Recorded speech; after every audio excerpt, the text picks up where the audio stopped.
배열과 포인터에 대해서 학습하겠습니다. 배열과 포인터를 학습하기 위해서 메모리, 주소 등 컴퓨터의 기본 구조를 이해하면 좋은데요. 컴퓨터 구조를 설명하면서 제일 먼저 등장하는 것이 폰 노이먼 방식의 컴퓨터입니다. 폰 노이먼 방식이라는 것은 메모리의 데이터와 명령, 바꿔 말하면 프로그램을 함께 저장하고 순차적으로 하나씩 가져와서 처리한다는 특징이 있습니다. 이는 OS가 메모리에 명령어와 데이터를 적재하고요. 명령어를 해석하면서 필요한 데이터를 가져오고 처리하고 또 다시 저장한다는 의미입니다. 이때 메모리의 특정 영역을 지정하는 것이 주소고요. 주소로서 그 메모리의 영역을 지정할 수 있고요. 그러한 메모리 영역을 어떻게 해석하느냐에 따라서 다양한 자료 구조를 저장하고 관리할 수 있습니다. 대표적인 예로 정수형, int, 그 다음에 문자형, 캐릭터형을 예를 들면요. int a라는 의미는 메모리의 특정 주소, 이 특정 주소는 이 변수와 대응되는 주소라고 할 수 있겠습니다. 메모리의 특정 주소를 영역을 4바이트 공간으로 해서 정수형 데이터로 사용하고 해석하라는 의미입니다. 또 다른 예로 캐릭터 B로 선언하면 메모리의 특정 주소, 역시 변수 B에 대응되는 것이겠죠. 메모리의 특정 주소를 1바이트 영역으로 해서 문자형 데이터로 이해하고 사용하라는 의미입니다. 이러한 메모리는 데이터 버스, 주소 버스, 그리고 리드라이트 신호를 지정하는 컨트롤 버스로 접근하게 되는 것이지요. 처음에는 인트형, 캐릭터형, 이러한 다양한 어떤 자료형들이 집중을 하고 그 안에 생각을 하게 되는데, 시간이 갈수록 메모리는 그냥 메모리고 그 메모리 영역을 어떻게 접근하고 어떠한 방식으로 해석하는가가 중요하다는 것이 점점 느껴지고 다가오게 됩니다. 혹시 10가지 숫자를 한번 세어보시기 바랍니다. 만약에 하나, 둘, 셋, 넷, 다섯, 여섯, 일곱, 여덟, 아홉, 열 이렇게 세셨다면 아마도 문과 학생이실 거고요. 0, 1, 2, 3, 4, 5, 6, 7, 8, 9, 10 해서 0부터 세기 시작하셨다면 적어도 프로그래밍을 경험하셨거나 공대 출신이실 겁니다. 이렇게 좀 우스갯소리를 했던 이유는 메모리는 0번지부터 시작을 하고요. 또 모든 인덱스, 우리 프로그램을 개발하다 보면은 잠시 후에 배울 배열도 있지만 모든 인덱스나 모든 수는 0부터 시작한다고 생각을 하시면 좋겠습니다. 이제 또 다르게 한편으로 시언어로 프로그램을 개발한다는 것이 무엇인지를 생각해 볼 텐데요. 왜냐하면 이제부터 학습할 배열이나 뭐 구조체나 또 이런 포인터 같은 것들이 어떻게 보면 자료와 관련된 부분이고, 그런 자료를 어떻게 사용을 할 것이냐는 어떤 기능과 관련된 부분이거든요. C 언어로 프로그램을 개발한다는 것은 대상이 되는 문제와 과제를 잘 분석해서 어떠한 자료, 적절한 자료, 데이터형으로 그것을 모델링하고 또 그런 데이터들을 어떠한 기능과 함수로 처리해서 결과를 얻겠다라는, 즉 설계하고 개발하겠다는 것을 정의하는 그런 과정, 그런 것들을 의미합니다. 그렇기 때문에 특히 데이터를 관리하고 데이터를 모델링하는 자료 구조, 데이터형, 또 관련된 알고리즘이 무척 중요한데요. 앞장에서 정수형, 문자형과 같은 C 언어의 기본 자료 구조, 데이터형을 살펴보았다면 이번 장부터는 C 언어의 확장 자료 구조라고 할 수 있는 어떤 배열이나 또 이후에 구조체나 이런 것들 학습할 것이고요. 또 이런 자료형과 관련해서 메모리를 접근하고 해석할 수 있는 포인터를 학습을 하게 되겠습니다.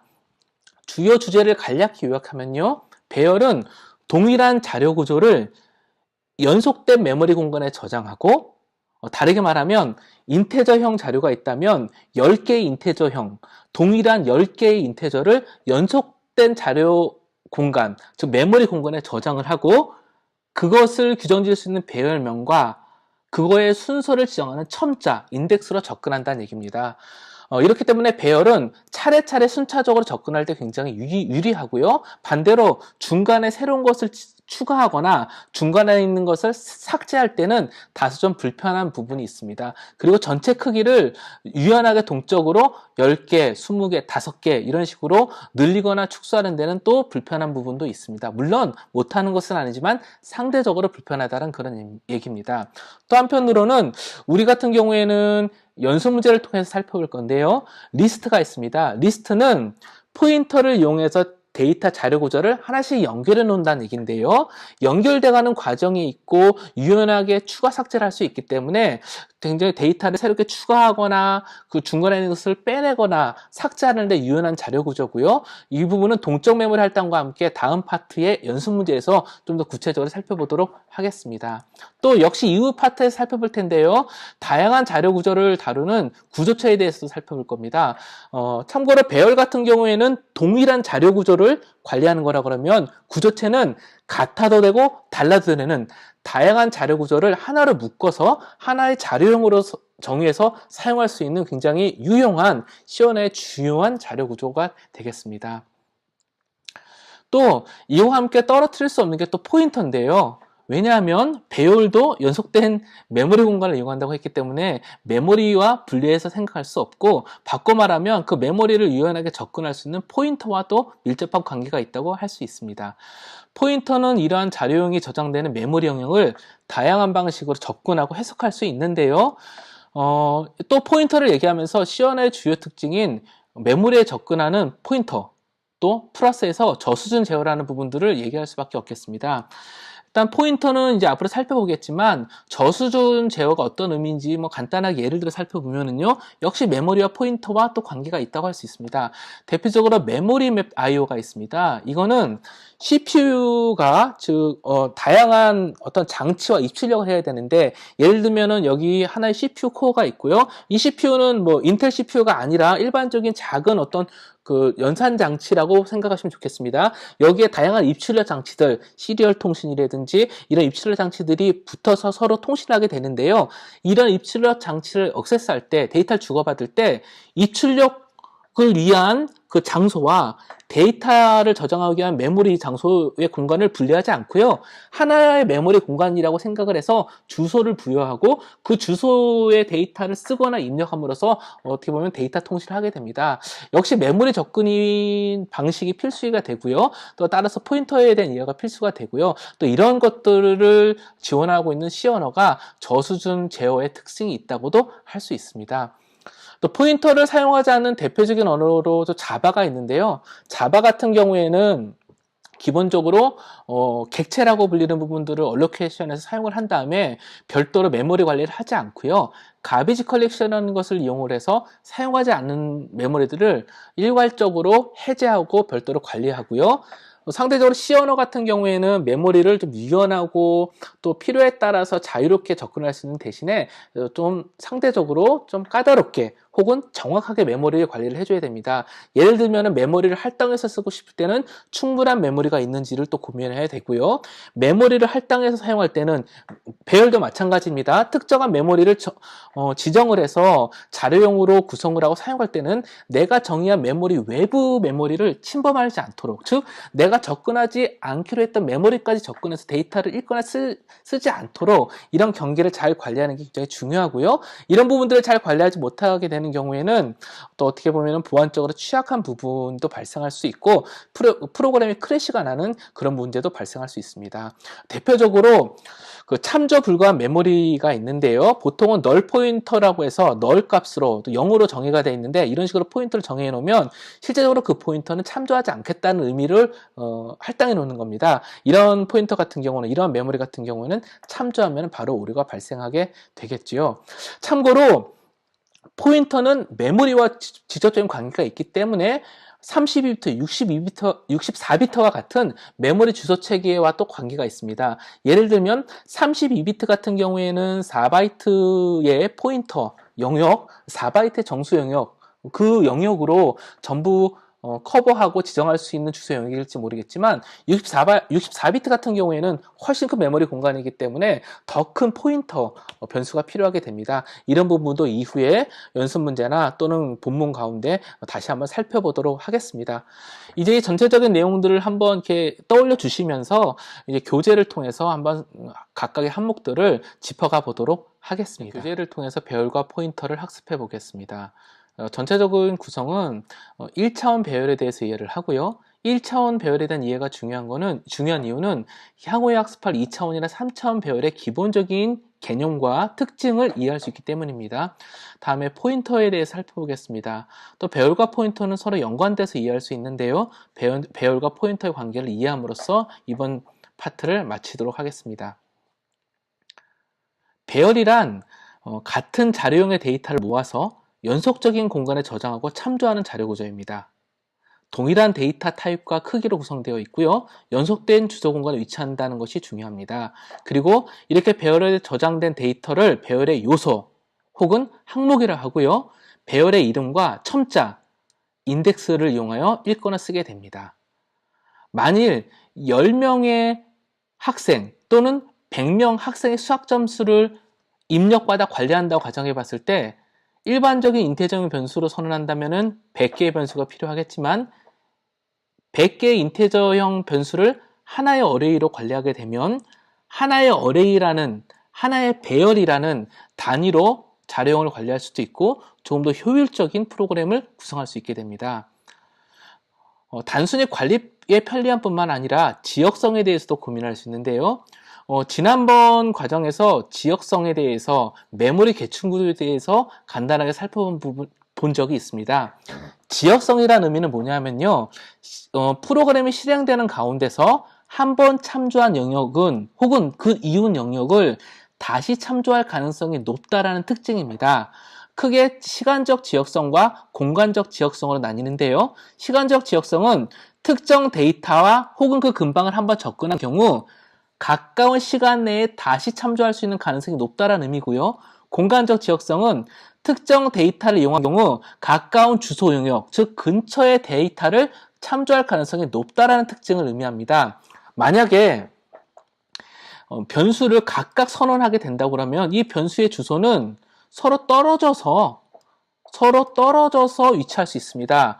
그럴 경우 메모리 계층 구조에 의해서 캐시 이런 곳으로 데이터를 가져올 때 각각의 변수들은 나누어서 가져오거나 시간차를 두고 적재될 수 있습니다. 근데 우리 프로그램이 만약에 네임 1부터 네임 4까지를 계속해서 사용하는 프로그램이라 그러면 이 적재하는 시간이 상대적으로 더 걸릴 수도 있게 되겠지요. 근데 이런 부분들을 이런 데이터들을 함께 사용하는 데이터들을 하나의 배열로 저장해 놓으면 배열의 특징 중에 연속된 주소에 저장된다는 특징이 있습니다. 그래서 캐시 메모리나 또는 CPU가 참조하기에 조금 더 빠른 메모리로 데이터를 가져올 때에 필요한 데이터를 묶어서 한 번에 가져올 수 있죠. 그러면 불필요한 데이터 IO를, 즉 상대적으로 느린 메모리나 디스크를 접근할 가능성을 좀 더 줄여주게 되죠. 그래서 배열이라는 부분이 지역성이라는 의미에 있어서도 프로그램의 성능 향상에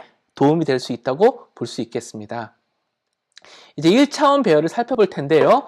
바로 1차원 배열을 어떻게 선언하는지 보겠습니다. 배열은 그 배열을 구성하는 요소의 타입과 배열 이름, 그리고 몇 개의 항목으로 구성되어 있는지를 지정하는 배열의 크기로 구성할 수 있습니다. 즉, 이 경우는 int mass 100이라는 것은 인테저형, 즉 정수형 데이터 100개를 연속된 메모리 공간에 저장해서 mass라는 배열명으로 이용을 하겠다는 의미고요. 각각의 항목은 첨자로서 접근하겠다는 그런 의미입니다. 또 다른 의미로 여기 캐릭터 네임 4라고 만약에 선언하게 되면 캐릭터 문자형 데이터 4개를 연속된 저장 공간에 위치시키고 네임이라는 배열명으로 접근해서 이용하겠다는 얘기가 되는 것이죠. 여기 보시면은 연속된 공간에 항목들이 차례로 저장되어 있는 것을 볼 수 있습니다. 이렇게 저장된 항목은요, 인덱스를 이용해서 접근할 수 있는데요. 배열명 뒤에 0, 1, 2 이런 식으로 해가지고 위치에 따라서 차례로 접근할 수 있습니다. 먼저 번에 잠깐 설명드렸듯이 인덱스는 0부터 시작합니다. 그리고 뒤에 설명드리겠지만 배열에 할당되어 있는 전체 공간, 전체 개수를 넘어서는 인덱스를 지정하면 메모리 참조 오류 또는 메모리 영역을 벗어나는 그런 오류가 발생할 수 있습니다. 배열을 선언하는 또 다른 방식으로요. 아까 보면은 배열 같은 경우에는 데이터형과 항목의 개수를 선언하게 되는데 이 항목의 개수를 변수명을 이용해서 이렇게 설정할 수도 있습니다. 이를테면 10으로 설정되어 있는 변수 n 어레이 랭스를 이용을 해서 어레이 매스의 길이를 결정할 수 있는 부분이죠. 물론 이렇게 할 수도 있고, 이렇게 코딩을 하게 되면 어레이의 개수를 프로그램 내에서 동적으로 바꿀 수도 있죠. 왜냐하면 15로 하게 되면 15개짜리 배열이 선언되는 것이니까요. 하지만 컴파일러에 따라서 이런 문법을 지원하지 않는 경우도 있고요. 그렇기 때문에 가능하면 배열을 선언할 때에는 상수를 이용해서 선언하기를 권장합니다. 하지만 이런 구조도 지원 가능하다는 것은 알고 있을 필요가 있습니다. 이렇게 선언한 일정한 배열은 그냥 사용하지 않고 초기화를 하게 되는데요. 초기화라는 것은 내가 원하는 데이터로 배열의 항목을 채워준다는 의미가 되겠습니다. 보통 일괄적으로 채워주는 것을 초기화라고 하고 있어요. 초기화라는 용어로 이용을 합니다. 가장 기본적인 방법으로는요, 배열의 인덱스를 하나씩 증가시키면서 내가 원하는 값으로 채워주는 겁니다. 여기서 보면 배열은 0부터 10보다 작은 값까지 0, 1, 2, 3, 4, 5, 6, 7, 8, 9까지입니다. 왜냐하면 10개이기 때문에 0부터 9까지로만 접근할 수 있는 거죠. 총 10개. 그렇게 포르품을 돌면서 각각의 항목에 0이라는 값을 넣어주게 되면 모든 배열의 항목은 0으로 초기화가 되는 그런 효과를 얻습니다. 어떻게 보면은 가장 직관적이고 간단하지만 약간은 비효율적이기도 하지요. 또 다른 영역으로 아까 말씀드리기를 배열은 연속된 공간에 저장된다고 했습니다. 그 얘기는 뭐냐면 배열은 시작 주소와 그 공간 크기만 안다고 그러면 그 메모리 영역을 특정한 값으로 한 번에 세팅할 수 있다는 얘기입니다. 그래서 memset이라는 API, memset이라는 함수는 C 언어가 제공해주는 메모리 관리 함수인데요. 시작 주소부터 시작을 해서 특정 크기만큼 지정된 값으로 채워주는 겁니다. 여기서 보면은 mass는 뒤에 설명드리겠지만 그 배열명은 그 배열 시작 주소와 같습니다. 그렇기 때문에 주소 대신 배열명을 써줄 수 있고요. size of mass 그럼 10이라는 값이 넘어옵니다. 즉 배열에 할당되어 있는 메모리 전체 크기를 지정하는 거죠. 그래서 메모리 셋을 해주게 되면 이 mass라는 배열에 할당되어 있는 전체 메모리 공간을 0에서 00, 즉 0이라는 숫자로 세팅해버리는, 전부 다 초기화시켜버리는 효과를 발생시킵니다. 곧 조금 전에 살펴본 포르품으로 돌면서 초기화한 것을 이런 식으로 한 방에 세팅할 수도 있는 것이지요. 또 다른 초기화 방법이 있는데요. 배열은 선언과 함께 특정한 값으로 초기화할 수 있습니다. 여기서 int mass 10으로 만약에 선언을 했다면 10개의 항목이 있는 것인데요. 그 10개의 항목을 각각 0의 값으로 콤마로 구분을 해가지고 쭉 지정을 해줌으로써 매스 배열을 초기화할 수 있습니다. 여기서 주의할 것이 있는데요. 인테저형이면은 각각 초기화할 때 사용하는 이 값은 인테저형 값이어야 되고요. 만약에 캐릭터형 값이면 캐릭터형 값이어야 합니다. 또 다른 방법으로는요, 여기 같은 경우 보면은 모든 것을 0 값으로 초기화를 하는데 0을 10개씩이나 지정해 주는 것이 좀 번거로울 수 있거든요. 이럴 경우 mass 10 한 다음에 0하고 콤마, 이 콤마는 보통 생략하기도 합니다. 이렇게 해주게 되면 첫 번째 값인 0 이후의 모든 값들은 전부 0으로 초기화가 됩니다. 이렇게 그 초기값 0을 생략하는 방식으로도 배열을 초기화할 수 있습니다. 이것을 이제 또 다른 방법이 하나가 있는데요. 이거 같은 경우는 전체 값을 0으로 초기화하는 거지만 만약에 특정한 항목은 특정한 값으로 초기화하고 그 이후의 값만 0으로 초기화하고 싶을 때는요. 10개 배열 항목을 선언하지만 첫 번째는 0으로 하고 두 번째는 1로 하고 세 번째는 1로 하고, 자, 헷갈리실 수도 있으니까 인덱스로 얘기를 하면은 0번째는 0으로 초기화하고 첫 번째는 1로 초기화하고 두 번째 항목은 2로 초기화하고 나머지 부분들은 생략이 되어 있습니다. 이런 경우에는 아까 말씀드린 대로 모두 0으로 초기화가 되겠습니다. 이러한 방법도 이용할 수 있습니다. 또 다른 방법으로요. 보통의 경우에는 배열의 크기를 이렇게 지정을 해주고 초기화를 하게 되는데요. 때에 따라서는 배열의 크기를 지정해주지 않고 바로 초기화하는 경우도 있습니다. 이런 경우에는 실제로 0, 1, 2, 3, 4에서 총 5개의 값으로 초기화가 되기 때문에 컴파일러는 이 매스의 값은 총 5개의 항목을 갖고 있는 크기다라고 스스로 설정할 수 있게 됩니다. 비록 이렇게 코딩을 할 수도 있고 컴파일러가 지원도 하지만 어찌 보면은 이 매스라는 배열의 전체 크기를 직관적으로 알 수 없는, 바꿔 말해서 프로그래밍을 하는 사람, 코드를 읽는 사람 입장, 개발자 입장에서는 직관적으로 알기가 좀 어려운 부분도 있기 때문에 가능하면 이렇게 코딩하기보다는 실제 배열의 크기를 직접 지정해 주는 것을 권장합니다. 하지만 역시 이렇게도 사용할 수 있다는 것은 알고 있으면 좋겠습니다. 이후에 문자열을 이용해서 배열을 초기할 때는 이런 기법이 또 유용하기도 합니다. 이렇게 정의한 1차원 배열은 인덱스, 첨자를 이용해서 접근하는데요. 아까 말씀드렸듯이 첨자는 0부터 시작하고요. 배열의 크기보다는 작아야 합니다. 예를 들면 매스4, 1, 2, 3, 4로 초기화된 매스4로 초기화한 그 배열을 접근한다고 할 때는요. 첫 번째 항목은 매스 0이 되고요. 순차적으로 1, 2, 3과 같이 접근하게 됩니다. 근데 만약에 매스라는 배열을 접근하는데 인덱스 첨자로 4를 쓰게 되면은요. 0부터 시작하니까 0, 1, 2, 3, 4번째. 즉, 정의한 항목 개수보다 넘어서는 부분을 지정하는 인덱스가 되기 때문에 배열의 크기를 초과하게 되고 오류가 발생하게 됩니다. 따라서 배열을 첨자를 이용해서 접근할 때는 크기를 넘어서지 않도록 주의를 하여야 합니다. 그림으로 보면 더 명확하죠. 0번째부터 3번째까지 이렇게 할당이 되어 있는데 인덱스 4로 접근하면은 정의하지 않은 또는 설정하지 않은 영역의 메모리를 접근하게 됨으로써 문제가 발생하게 됩니다. 이러한 1차원 배열은 사용하는 방법 또는 사용하는 분야가 다양한데요.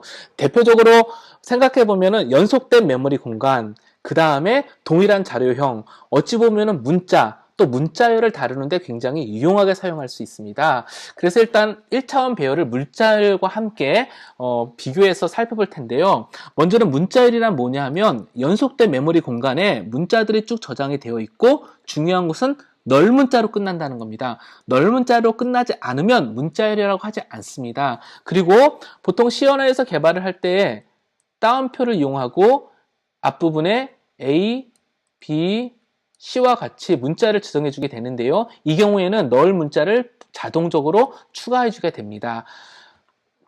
또 앞서 잠깐 학습됐듯이 스트링 랭스와 같이 문자열의 길이를 얻는 함수는요. 이 널을 제외한 나머지 문자의 개수를 나타내 주게 됩니다. 널이 꼭 뒤에 존재한다는 것을 반드시 기억해 주시길 바라겠습니다.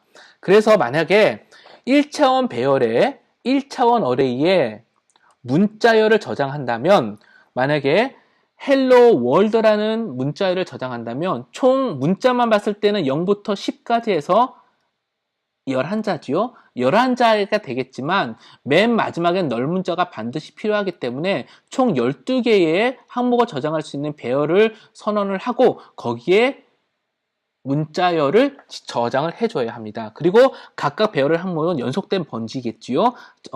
여기서는 제로엑스 1000번은 임의로 선정한 번지인데 하나씩 증가되는 주소를 갖게 됩니다. 자, 한 예를 한번 들어볼 텐데요. 1차원 배열을 문자들로 초기화해 보겠습니다. 문자열이 아니라 문자들로 초기화했다고 했습니다. 실제로 문자들로 초기화를 하면서 문자열처럼 이용하기 위해서는 반드시 널이 들어가야겠죠. 10개의 항목을 저장할 수 있는 문자형, 캐릭터형 배열을 선언하면서 각각의 항목을 HELLO 그 다음에 널 문자로 초기화하고 뒷부분은 모두 0으로 초기화시켜 버렸습니다. 이런 경우에는 실제로 헬로 어레이는 헬로우라는 문자열을 담고 있다고 볼 수 있겠습니다. 그리고 아까 잠깐 언급했지만 헬로우 어레이라는 배열은 이 배열이 시작하는 주소를 또 가리키기도 하기 때문에 실제 그 주소는 첫 번째 항목을 가리키기도 합니다. 이 부분은 뒤에 다시 설명을 드리겠습니다. 그렇기 때문에 printf와 같이 밑에 printf를 보겠습니다. printf를 이용해서 헬로우 어레이 헬로우의 사이즈를 찍고 어레이 헬로우를 %s 문자열로 찍습니다. 이게 가능한 이유는 아까 말씀드린 대로 어레이 헬로우라는 배열은 주소이고 첫 번째 항목을 가리키는 주소이고 바꿔 말하면은 이러한 문자열을 담고 있는 첫 번째 주소이기 때문에 문자열처럼 사용할 수 있습니다. 이렇게 해서 출력을 하게 되면은 결과적으로는 헬로어가 먼저 찍히게 될 거고요. 그 다음에 배열은 인덱스를 이용해서 해당 항목을 접근할 수 있고 읽거나 쓸 수 있다고 했습니다. 그래서 첫 번째 0부터 시작하니까요. 첫 번째, 두 번째, 세 번째, 네 번째를 각각 ELLO 대문자로 바꿔보았습니다. 그 다음에 동일하게 출력을 했습니다. 그래서 결과적으로는 배열의 크기인 10이라는 크기와 함께 대문자로 모두 바뀐 헬로우가 출력되는 결과를 얻게 되는 것입니다. 한 가지 좀 주의할 부분이 있는데요. 일반적으로 C 언어를 학습하면서 사용하는 API들, 함수들을 이용해서 비주얼 C에서 코딩을 하게 되면은요, 보통 그 안전한 함수와 관련된 오류가 발생을 하게 됩니다. 보통 Security Development Life Cycle이라는 이런 개념 때문에 문제가 되는 건데요. 비주얼 C에서는 보안의 안전한 프로그래밍을 강제하기 위해서 보안의 위험한 또 어떻게 보면 기존의 대부분은 아니지만 많은 C API들이 또 보안에 좀 위험한 요소들이 있습니다. 그래서 교과서에서 얘기해주는 그런 API, 함수들을 이용해서 프로그램을 하다 보면 비주얼 C에서는 오류가 발생하는 경우가 있습니다. 물론 안전한 코드, 안전한 API, 안전한 함수만을 이용해서 프로그램을 하는 것이 당연히 권장은 되겠지만 우리는 지금 현재 학습하는 과정이기 때문에 필요에 따라서 이러한 비주얼 C의 그 안전한 함수 사용 옵션을 해제하고 프로그래밍 하는 것도 지금은 도움이 되겠습니다. 어펜딕스, 즉 뒤에 첨부에 따로 설명을 하고 있지만 간단하게 살펴보면 프로젝트 속성을 열고요. 구성 속성에 보면은 C++의 속성이 있습니다. 그 속성에 보면은 SDL 검사라는 부분이 있고요. 이게 디폴트로 기본으로는 예로 설정이 되어 있습니다. 이런 경우 많은 C API들이 보안 위배 또는 위험하다고 하면서 오류가 나게 되는 것이고요. 이것을 디폴트가 아니라 사용하지 않겠다는 아니오로 세팅을 해주게 되면 기본적으로 일반적인 API를 또 함수들을 이용을 해서 프로그램 연습을 할 수 있겠습니다. 그리고 조금 전에 말씀드린 배열명을 이용해서 문자열을 출력할 수 있습니다. 왜냐하면 배열명은 문자열 포인터처럼 이용할 수 있기 때문입니다. 배열과 포인터와의 관계는 이후에 다시 설명드리겠습니다. 또 간간히 널에 대해서 얘기가 나오는데요. 널은요, 프로그램의 문자열의 마지막이라는 의미로 널을 포함시키기도 하지만 또 널은 실제 값으로는 제로에서 00, 즉 0과 같습니다. 근데 메모리에서는 의미적으로 이 부분은 접근해서 해석하지 말라라고도 어떻게 보면은 해석하고 이해할 수 있습니다. 그리고 아까 말씀드렸듯이 모든 문자열은 널 문자열로 종료해야만 합니다. 참고로 문자 배열이 있는데요. 문자 배열은 어떤 거냐면요. 널로 끝나지 않은 문자들로만 이루어진 배열을 문자 배열이라고 합니다. 문자 배열 같은 경우를 만약에 문자 배열을 널로 끝나지 않았음에도 불구하고 마치 문자열처럼 %s로 printf 출력을 하게 되면은요. 널로 끝나지 않았기 때문에 이 뒤에 널을 만날 때까지 계속해서 점검을 해버림으로써 프로그램 오류가 발생하게 됩니다. 그래서 실제로 프로그램을 해보게 되면은요. 널이 추가되지 않아서 이후 영역까지 쭉 접근하게 된 것이고요. 이 예제 같은 경우에는 운이 좋게도 특정 부분에 널이 운이 좋게도 있었기 때문에 이 정도에서 멈췄고 대신에 깨진 글자가 중간에 표현됐다면 어떤 경우에는 완전히 프로그램이 크래시가 날 수도 있습니다. 그래서 문자 열은 반드시 널로 끝나야 한다는 부분들을 꼭 기억해 주시길 바랍니다. 또 참고로 널과 블랭크, 공백은 또 다른 겁니다. 공백은 공백 문자이고 널은 널입니다. 그래서 그것을 프린트F로 출력을 해보면요.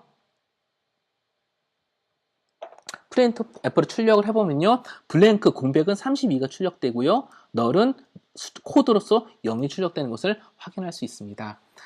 또 1차원 배열은요. 메인 함수의 문자열을 인자로 받는데도 사용을 합니다.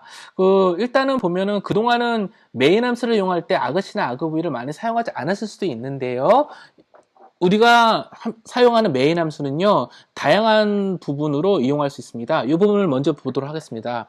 메인 함수는 여러 가지로 이용할 수 있는데요, void main 또는 void main void, 명령의 인자도 없고 리턴 값도 없다라는 의미가 있고요. 또 int main, int main void 명령의 인자는 없지만 정수형을 리턴한다 라는 게 있고요. int main argc argv 형식으로 해서 명령의 인자를 이용해서 메인을 실행하고 정수형을 리턴한다는 형식으로 이렇게 사용할 수 있습니다. 근데 한 가지 좀 참고할 부분은 비록 다양한 컴파일러가 여러 가지의 메인 함수형을 지원은 하지만 실질적으로 시스템적으로는 메인 함수는 프로그램이 시작하면서 그러니까 프로그램 exe가 시작하면서 처음으로 호출되는 함수잖아요. 이 함수의 리턴 값이 곧 exe의 프로그램의 종료값과도 같습니다. 많은 시스템들은 프로그램을 실행한 다음에 종료값을 어딘가에 저장하고 관리를 합니다. 그래서 기본적으로는 모든 프로그램은 인테저 값을 리턴하도록 그렇게 권장이 되어 있습니다. 근데 이렇게 보이드형을 이용하는 이유는요. 컴파일러가 컴파일을 하고 실행하는 가운데 알게 모르게 인테저 값을 하나 세팅해 주기도 하거든요. 근데 그 부분은 좀 깊은 부분이니까 거기까지는 혹시 이해를 못 하시거나 모르시더라도 이렇게 세 가지의 메인 함수를 이용할 수 있고 가장 권장하는 형식은 인테저형을 리턴하는 함수 형식이라고 이해해 주시고 또 고려해 주시면 좋겠습니다. 이렇게 메인 함수는 argc와 argv를 파라미터를 받는데요. 첫 번째 파라미터는 argc는요. 명령형 파라미터의 개수를 의미합니다. 예를 들자면 a. 뒤에 나옵니다. 또 a.exe 프로그램 이름도 개수로 쳐서 a.exe에 아무것도 파라미터를 주지 않고 엔터를 쳤다면 argc 명령형 파라미터로 자기 자신만 있다고 해서 1이 넘어오게 되고요. 이 뒷부분에는 자기 자신과 관련된 문자열만 전달이 됩니다. 근데 만약에 a.exe 해가지고요. 만약에 내가 a, b, c라는 파라미터를 전달하게 되면 두 개의 인자가 넘어오게 되는 거죠. 그래서 argc는 2라는 값이 넘어오게 되고요. 이 뒤에 오는 캐릭터 포인터 배열입니다. 이 캐릭터 포인터 배열도 뒤에 다시 설명드릴 것이니까 지금은 명령형 파라미터로 넘어오는 문자열이 배열에 담아온다라고만 이해해 주시기 바랍니다. 실제로는 두 개의 인자가 넘어오게 되고요. 각각 0, 1이라는 인덱스를 이용을 해서 첨자를 이용해서 이 문자열을 가져올 수 있습니다. 그 내용을 보는 것입니다. 그래서 이런 식으로 만약에 argc가 케이스 1이면 즉 하나면 실제적으로는 파라미터 없이 명령행 인자 없이 프로그램을 실행시켰기 때문에 개수는 1이 넘어오고요. 그 다음에 첫 번째에는 자기 자신 이름, 프로그램 이름이 담겨 있겠죠. 대신에 만약에 argc가 2라면 당연히 2일 거고요. 그 다음에 첫 번째 인자인 0에는 자기 자신 프로그램 이름이 넘어오겠지만 두 번째 여기 보면 1입니다. 0, 1이기 때문에 인덱스 0은 a.exe 자기 자신의 이름이 넘어오는 거고 두 번째 인덱스인 1은 파라미터로 넘어온 ABC가 넘어오게 되는 거죠. 그래서 그렇게 찍게 되어 있습니다. 이런 식으로 argc의 개수에 따라서 해당되는 파라미터를 차례대로 찍는 샘플 코드가 되겠습니다. 이 프로그램을 실제로 실행하게 되면은요, 만약에 프로그램만 실행을 하게 되면 argc는 1로 넘어오고요. argv의 0번째는 example.exe가 넘어오고 example.exe라고 say라고 해가지고 say라는 문자열을 파라미터 던지게 되면 argc는 2로 넘어오고 실제로 두 번째 인덱스에는 두 번째 인덱스니까 배열 어레이로 따지면은 1이 되는 겁니다. say라는 것이 넘어옵니다. 이런 식으로 명령형 파라미터의 그 개수와 그 파라미터의 특징, 바꿔 말해서 어떠한 파라미터가 넘어왔는지를 파악을 할 수 있습니다. 이처럼 1차원 배열, 정확히 말하면 1차원 포인터 배열을 이용을 해서 메인 함수의 인자를 얻어오고 사용할 수 있습니다. 좀 더 나가서 1차원 배열을 이용해서 문자열 이충족을 할 수 있습니다. 이 부분은 여러 번 반복됐던 부분인데요. 배열명은 포인터처럼, 즉 특정 주소를 가리키는 것처럼 쓸 수 있는데 첫 번째 인자를 가리키고 바꿔 말하면 그 배열에 저장되어 있는 시작 주소를 가리킨다고 볼 수 있습니다. 그렇기 때문에 주소가 사용될 수 있는 곳에서는 배열도 사용할 수 있습니다. 이 관계는 이후에 다시 한번 그림을 통해서 설명드리도록 하겠습니다. 1차원 배열, 10개를 캐릭터 문자 데이터 100개를 저장할 수 있는 배열을 선언을 하고요. 실제로 스캔F를 이용해서 그 배열명을 주게 되면은 이 배열에 사용자가 입력한 문자열이 저장이 됩니다. 물론 널로 끝나는 문자열이 저장이 되겠지요. 기억을 해주시기 바라고요. 이제 이 다음 장에서는 이제 포인터 관련돼서 배열과 포인터 관계에 대해 설명을 할 텐데요. 여기서 보면은요, 예전에 보면 스캔F와 같은 경우, 우리가 앞에서 스캔F를 썼습니다. 파라메터로 앰퍼샌드를 붙여서 주소를 전달하게 되었죠. 근데 여기 같은 경우는 배열명을 바로 전달했죠. 이런 관계를 보아서도 배열명은 주소와 같이 사용할 수 있다는 것을 알 수 있습니다. 배열의 연습 문제를 살펴보겠습니다. 먼저 각 코드의 구현 의도와 관련된 내용은 코드 내에 있는 주석과 해설 내용을 참고해 주시기 바라고, 저와는 그 각 문제와 코드 내에서 주요한 포인트, 꼭 알고 넘어가야 될 내용들을 집어서 확인하는 것으로 진행하도록 하겠습니다. 먼저 첫 번째는 정수형 3개를 입력받아서 배열에 저장하는 것인데요. 먼저는 3개의 정수를 저장하기 위한 배열, 인테저, 어레이 밸류 3을 선언하고 0으로 초기화하였습니다.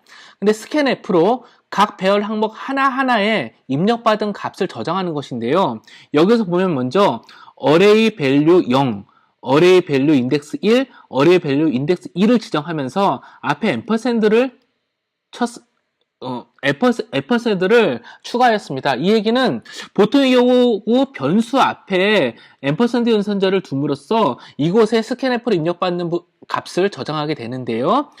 일단은 그 배열과 배열 항목과 주소와의 관계는 이후 챕터에서 다시 설명드리기로 하고, 지금은 배열명의 인덱스를 이렇게 지정을 해주면 마치 일반 변수처럼 접근해요 데이터를 읽을 수도 있고 쓸 수도 있고 참조 연산자를 이용을 해서 주소를 가져올 수도 있다라고만 이해해 주시기를 바라겠습니다. 이렇게 배열의 각 항목을 각각의 변수처럼 이용을 해서 데이터를 입력받고요.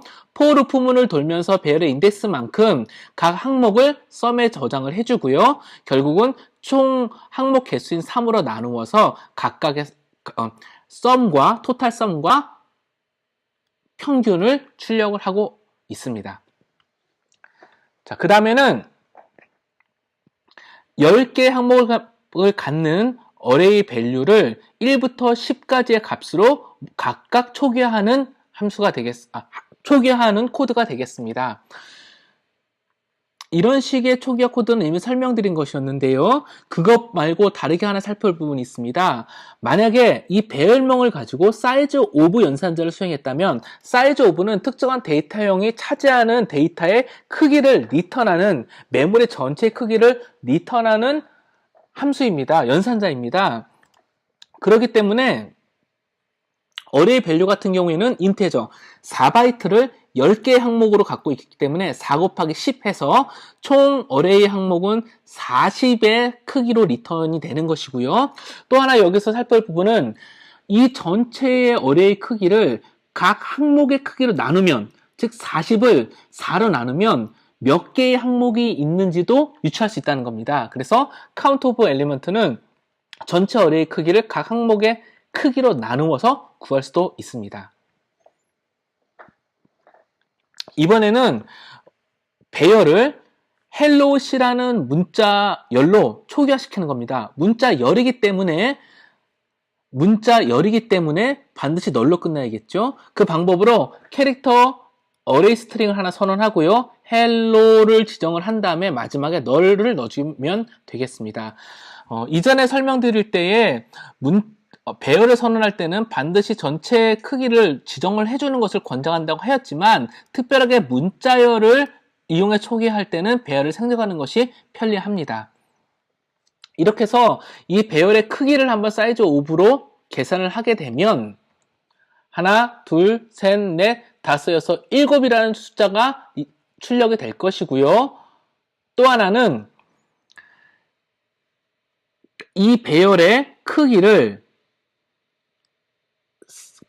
캐릭터의 크기로 나누면 결국은 하나, 둘, 셋, 넷, 다섯, 여섯, 일곱, 여덟, 8이라는 숫자가 나올 겁니다. 근데 그걸 마이너스 1을 해주게 되면, 마이너스를 해주게 하면 카운트 오브 엘리먼트의 개수가 나오게 됩니다. 근데 이 카운트 오브 엘리먼트의 개수와 사이즈 오브 어레이 스트링은 다르죠. 이 카운트 오브 엘리먼트는 이 전체의 카운트를 의미하는 게 아니라 실은 문자열의 개수를 한번 구해본 것입니다.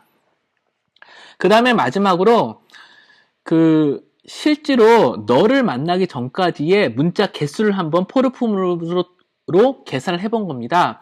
포르 푸문으로 돌면서 배열의 인덱스를 증가시키면서 너를 만나기 전까지 카운트를 계속 증가시키면 결국 너를 제외한 나머지 문자의 개수를 얻을 수 있게 되는 것이고요. 그게 스트링 랭스, 문자열의 길이가 되는 것이지요. 그래서 전체적으로 봤을 때 전체 크기는 헬로우가 저장되어 있고 널이 들어가 있기 때문에 7이 되는 것이고요.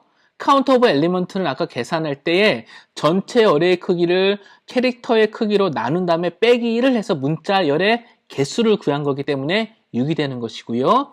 카운트 오브 엘리먼트 두 번째 계산할 때는 너를 만나기 전까지의 문자의 개수를 카운팅을 했기 때문에 다시 6이 되는 것입니다. 교재는 988로 설명이 되어 있는데 이 부분은 잘못된 것이고요. 혼돈을 드려서 죄송합니다. 자, 그 다음에 바를 부분이 있는데요.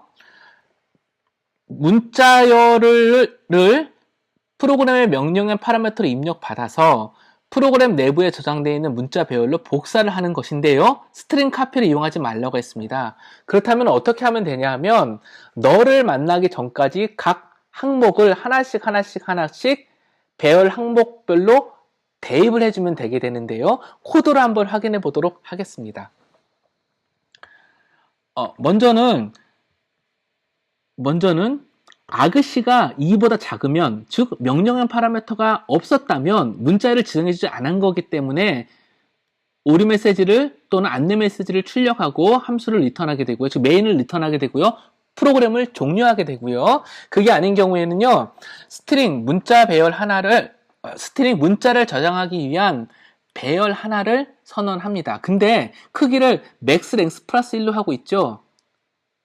여기서 보면 매스 랭스를 10으로 정의를 했습니다. 디파인문과 관련해서는 이후에 다시 설명을 드리도록 하겠습니다. 여기서는 맥스 랭스라는 값을 10으로 정의해 놨다라고 이해해 주시기 바랍니다. 왜 이렇게 했냐면 입력되는 문자열의 길이를 최대 10자를 초과하지 않기로 가정이 되어 있기 때문에 맥스 랭스를 10으로 해놓은 거고요. 다만 배열은 널 문자를 고려해야 되기 때문에 플러스 1을 해서 실질적으로는 11개의 항목을 저장할 수 있도록 구성하고 모두 0으로 초기화를 하였습니다. 그 다음에는 파라미터로 전달을 해온 건데요.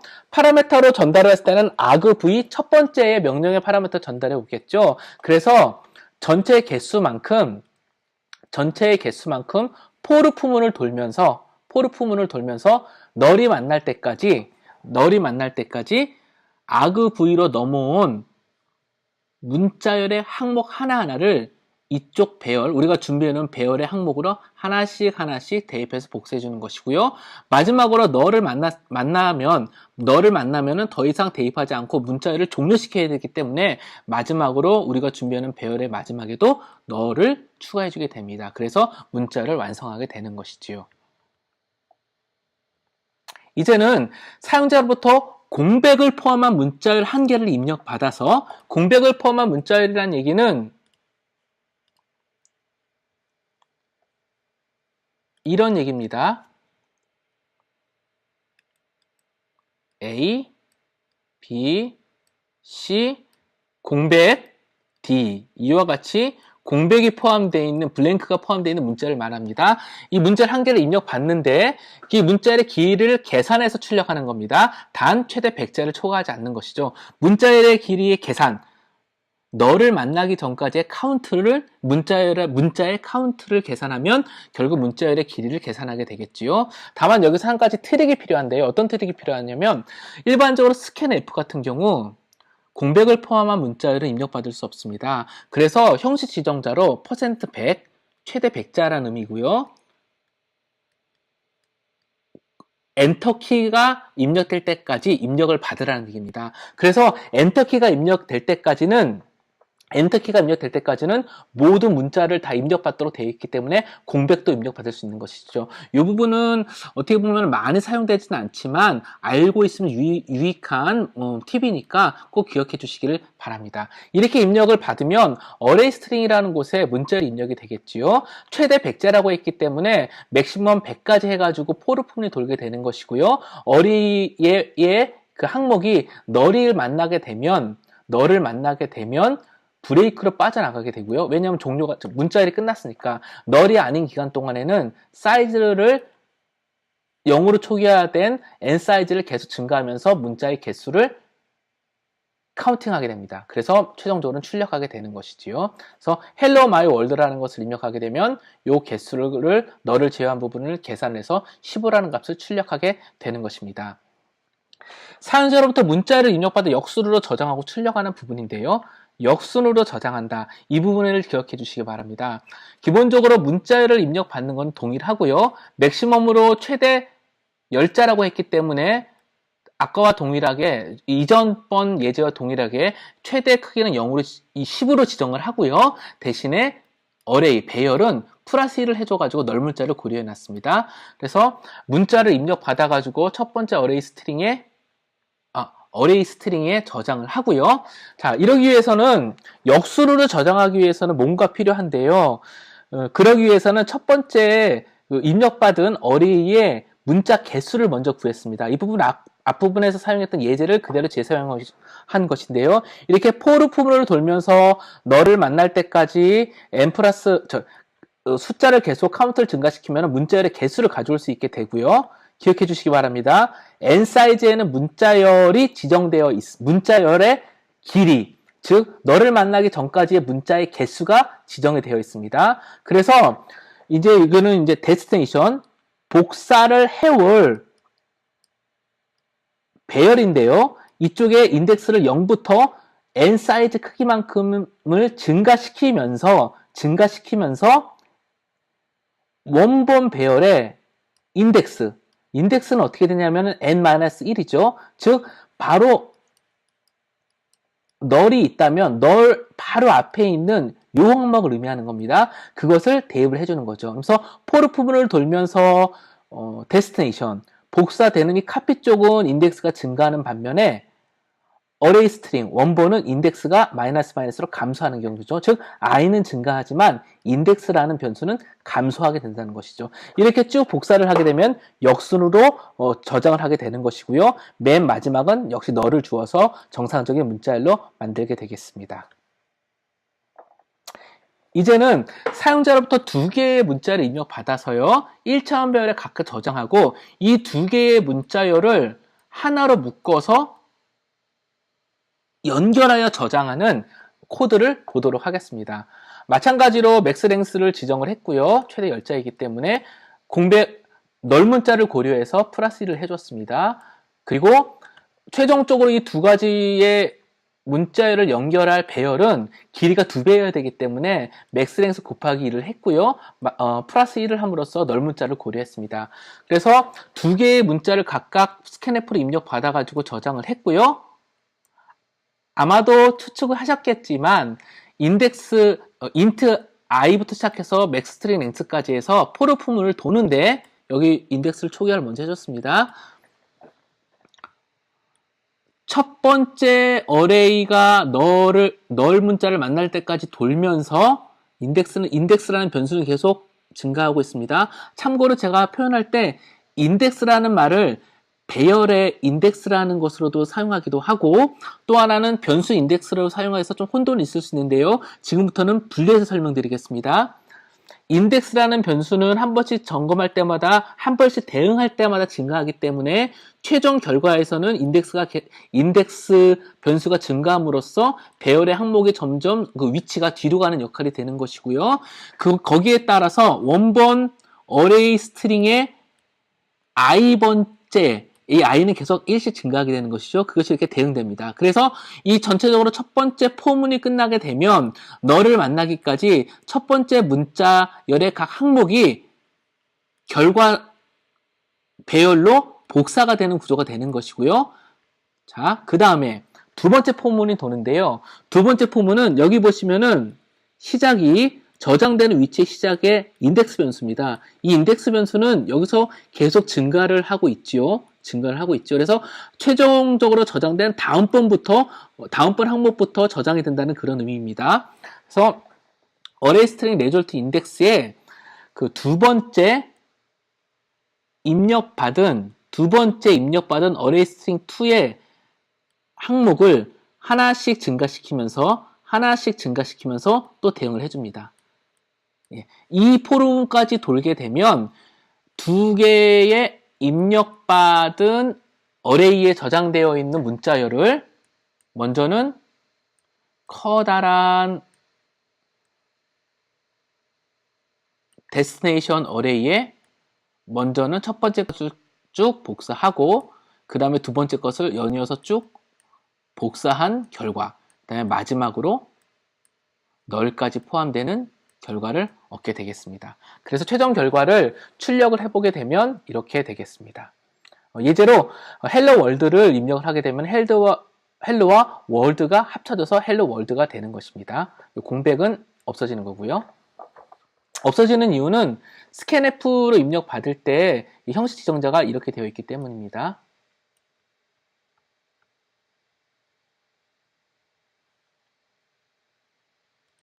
포인터에 대해서 학습하겠습니다. 보통 처음 학습할 때 시언어의 포인터를 굉장히 어렵게 느끼기 쉬운데요. 포인터에 대해서 먼저 이 몇 가지를 기억해 주시기를 바랍니다. 포인터는 특히 포인터 변수는 주소를 저장하는데, 메모리 주소를 저장하는데 그 주소를 따라가서 보면 거기에 실제 내가 원하는 데이터, 내가 사용하고자 하는 데이터가 저장되어 있다. 즉 데이터가 저장되어 있는 주소를 관리하는 게 포인터다. 이렇게 이해해 주시면 좋겠고요.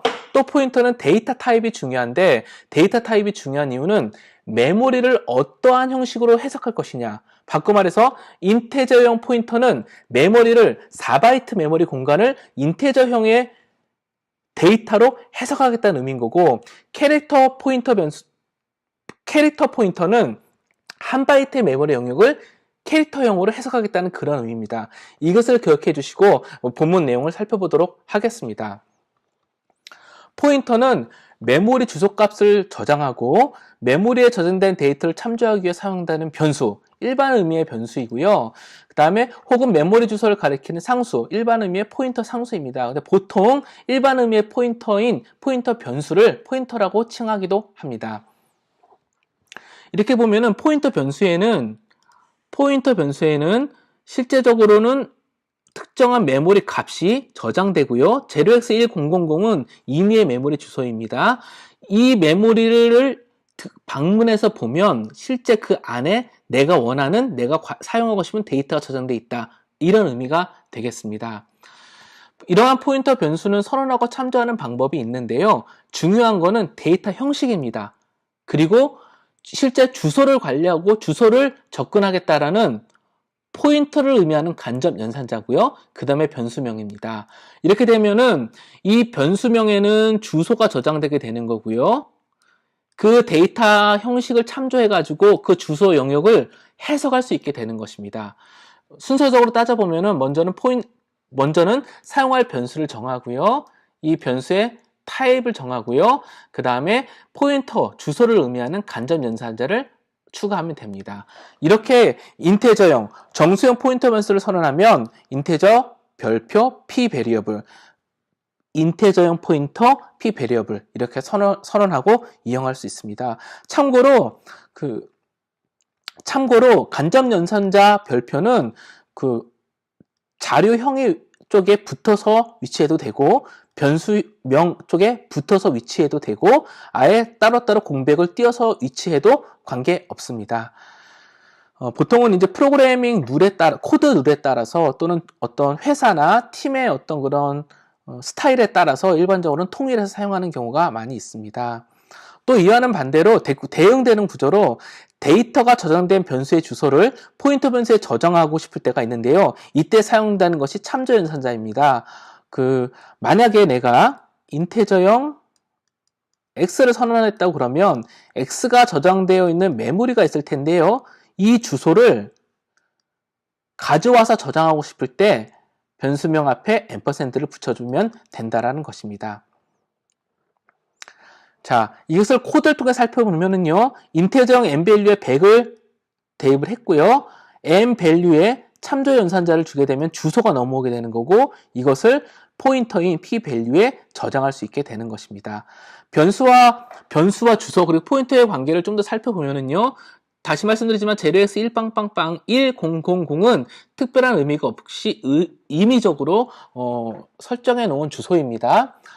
기본적으로 nvalue라는 곳에 메모리가 제로엑스 1000이고 실제 nvalue에는 데이터 10이 저장되어 있다면 참조 연산자로 nvalue, nvalue를 해주게 되면 제로엑스 1000이 반환이 되고 그 반환된 값이 인테저형 포인터인 pVariable에 저장이 되게 됩니다. 그러면 이제는 pVariable을 이용해서 제로엑스 1000으로 갈 수도 있고요. 이 포인터 변수를 이용해서 실제 저장되어 있는 10이라는 값을 이용할 수도 있게 되는 겁니다. 참고로 이제 콘스트 지시자에 대해서도 설명을 드릴 텐데요. C 언어에서의 콘스트 지시자는 값이 변경될 수 없다라는 것을 지시하는 겁니다.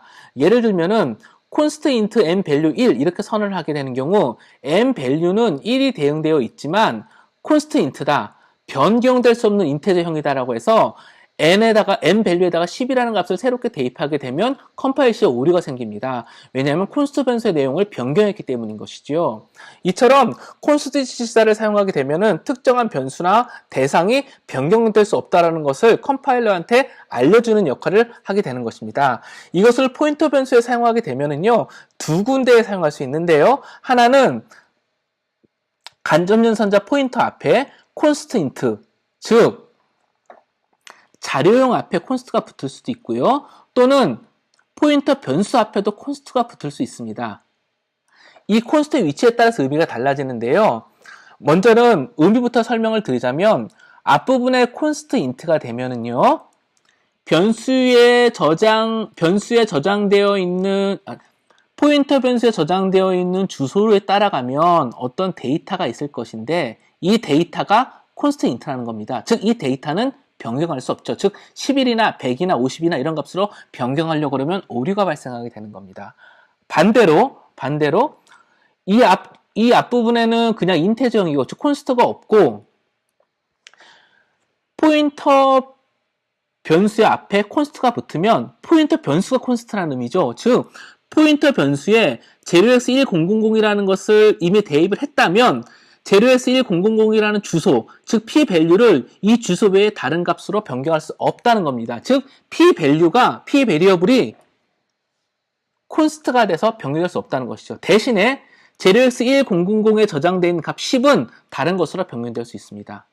최종적으로 const is point, const pVariable이 되면 pVariable 포인터 변수에 저장되어 있는 메모리 주소도 바뀔 수가 없고 const int이기 때문에 int형 포인터이기 때문에 이 주소에 저장되어 있는 value인 10도 변경될 수 없다는 의미가 되겠죠. 어찌 보면 당연하기도 하지만 조금은 복잡한 내용이 되겠습니다. 이것을 이제 const 포인터를 테스트하는 소스 코드를 통해서 살펴보겠습니다. 여러 개의 변수를 선언하는데요. 먼저는 정수의 변수를 하나 선언을 하고요. 그 다음에 핵심 내용만 보겠습니다. 일반적인 포인터 변수에다가 정수의 변수의 번지수를 저장합니다. 이 경우에는 pValue, 이 포인터 변수는 const가 아니기 때문에 다른 주소도 저장할 수 있고요. 또 하나는 접근을 해서 nvalue에 저장되어 있는 10값도 변경될 수 있습니다. 반면에 const int pValue 언더바 1에 nvalue에 주소값을 전달하게 되면 이것은 const int를 가리키는 포인터이기 때문에 nvalue 안에 저장되어 있는 10은 const라는 의미가 돼서 변경할 수 없고요. 반면에 포인터 변수인 pValue 언더바 1은 다른 주소값으로 저장할 수 있습니다.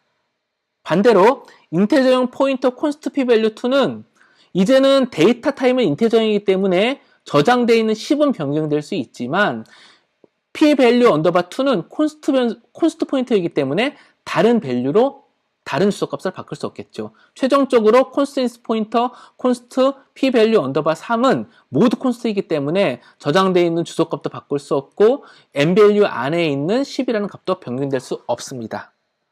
이 내용들을 각각 설명해 놓은 것인 거고요. 세부적인 내용은 주석을 참고해 보시면 되겠습니다. 여기서 한 가지 있는데요. const 지시자는 사실 사용하지 않더라도 내가 바꾸고 싶지 않다고 그러면은 안 바꿔주면 됩니다. 바꿔 말해서 나는 특정한 변수를 선언하고 이것을 const처럼 지정을 해서 새로운 값을 지정하지 않을 거야 그러면은 코딩하면서 지정하지 않으면 되거든요. 하지만 const를 사용하게 되면 어떤 장점이 있냐면 혹시 개발하는 사람들이 코더가 프로그래머가 실수로 특정한 변수 값을 바꾸게 되면 컴파일 타임에 오류가 난다는 거죠. 바꿔 말해서 프로그램을 개발하는 개발자들이 구현 의도와 방식을 명확히 표현을 해서 컴파일 타임에 혹시 모를 실수를 방지할 수 있는 효과가 있습니다. 이제 포인터 변수의 타입을 볼 텐데요. 포인터 변수는 캐릭터, 쇼트, 인트, 롱, 플로트, 더블과 같이 다양한 타입의 데이터 영역을 지정할 수 있습니다. 앞부분에 말씀드린 것 같은 것이죠. 바로 이렇게 포인터가 가리키는 주소에 저장되는 데이터 타입을 정의하는 건데 이것을 포인터의 형이라고 합니다. 굉장히 중요한 내용입니다. 또 한 가지 봤을 때 이제 이 포인터 형이 변경됐을 때 어떠한 문제 또는 어떠한 효과가 나타날 수 있는지를 한번 살펴보도록 하겠습니다. 여기 보면 두 가지의 변수가 있는데요. 포인트 밸류 언더바 1과 포인트 밸류 언더바 2가 모두 다 인테저형 포인트입니다. 그리고 동일하게 0x1000을 타겟팅하고 있고요. 그 안은 10이라는 값이 저장되어 있습니다. 이러한 경우 코드를 통해 살펴볼 텐데요. 동일한 n 밸류의 주소값을 포인터가 동일하게 가지고 있고요. 그 값들은 이제 출력을 했습니다. 근데 이때 포인터 p-value 언더바 2가 가리키는 주소에 100이라는 값을 지정을 하면 그 얘기는 포인터 언더바 2는 100이 n 밸류의 주소를 가지고 있죠. n 밸류에 저장되어 있는 10이 100으로 바뀌게 되는 겁니다. 네, 그렇게 되는 경우에는 이 값이 통째로 100이 되고 있고요. 포인터 p-value 언더바 1이 가리키는 곳과 포인터 밸류 언더바 2가 가리키는 모든 주소가 같기 때문에 참조할 수 있는 데이터도 동일하게 100으로 변경된 게 되는 것입니다. 이것을 이제 실제 돌려보게 되면은 변경된 값이 그대로 출력이 되고 동일한 값을 참조하고 있다는 것을 볼 수 있습니다. 반면에 같은 주소 공간인데요. 첫 번째 포인트 밸류 1은 인테저형 포인터고 두 번째 포인트 밸류 2는 캐릭터형 포인터입니다. 그러면서도 동일한 주소를 가리키고 있죠. 이 얘기는 첫 번째 포인터 밸류 언더바 1은 주소 공간을 4바이트 인테저 영역을 해석하겠다는 거고 두 번째 ptr 밸류 2는 0x1000의 주소 공간을 1바이트로 가정을 해서 문자형으로 해석하겠다는 겁니다. 이런 경우 어떤 일이 발생할 수 있는지 한번 보도록 하겠습니다. 먼저는 n 밸류를 0xffx로 초기화하겠습니다. 그런 다음에 인테저형 포인터에 n 밸류의 주소를 저장하고요. 또 하나는 캐릭터 포인터에 n 밸류의 주소를 캐릭터 포인터로 타입 캐스팅해서 변경하여서 주소를 지정을 하겠습니다. 그렇다면은 ptr 밸류 언더바 1이 가리키는 주소와 ptr 밸류 2가 가리키는 주소는 n 밸류의 주소이기 때문에 동일하겠지만 해석하는 게 달라진 것이죠. 그 내용을 이렇게 출력을 해봤습니다. 출력을 해보면은 실제적으로 다른 값이 출력이 되죠. 왜냐하면 인테저형으로 타겟하는 경우에는 JSFFF 정상적으로 65535가 출력이 되지만 캐릭터형으로 타겟팅한 경우에는 -1이라는 다른 값이 출력되게 되는 겁니다. 바로 이때 이때 좀 재밌는 게 있는데요. 만약에 포인터 2 밸류에 100이라는 숫자를 지정하겠습니다. 정상적이죠. 왜냐하면 주소가 가리키는 영역을 캐릭터형으로 해석해서 저장하겠다는 거니까요. 어찌 보면 4바이트의 영역을 타겟팅하고 있는 다른 포인터 변수가 있었는데 ptr 밸류 언더바 2는 이 4바이트의 영역을 캐릭터 한 바이트 영역으로 보고 접근하겠다는 얘기입니다. 그렇게 됐을 때 어떤 결과가 생기냐를 보면, 참고로 예전 같은 경우는 동일한 포인트로 타겟팅했을 때는 값이 바뀌었을 때 동일한 값으로 바뀌는 것을 볼 수 있었습니다. 하지만 이번에는 값이 엉뚱하게 바뀝니다. 어떻게 바뀌냐 하면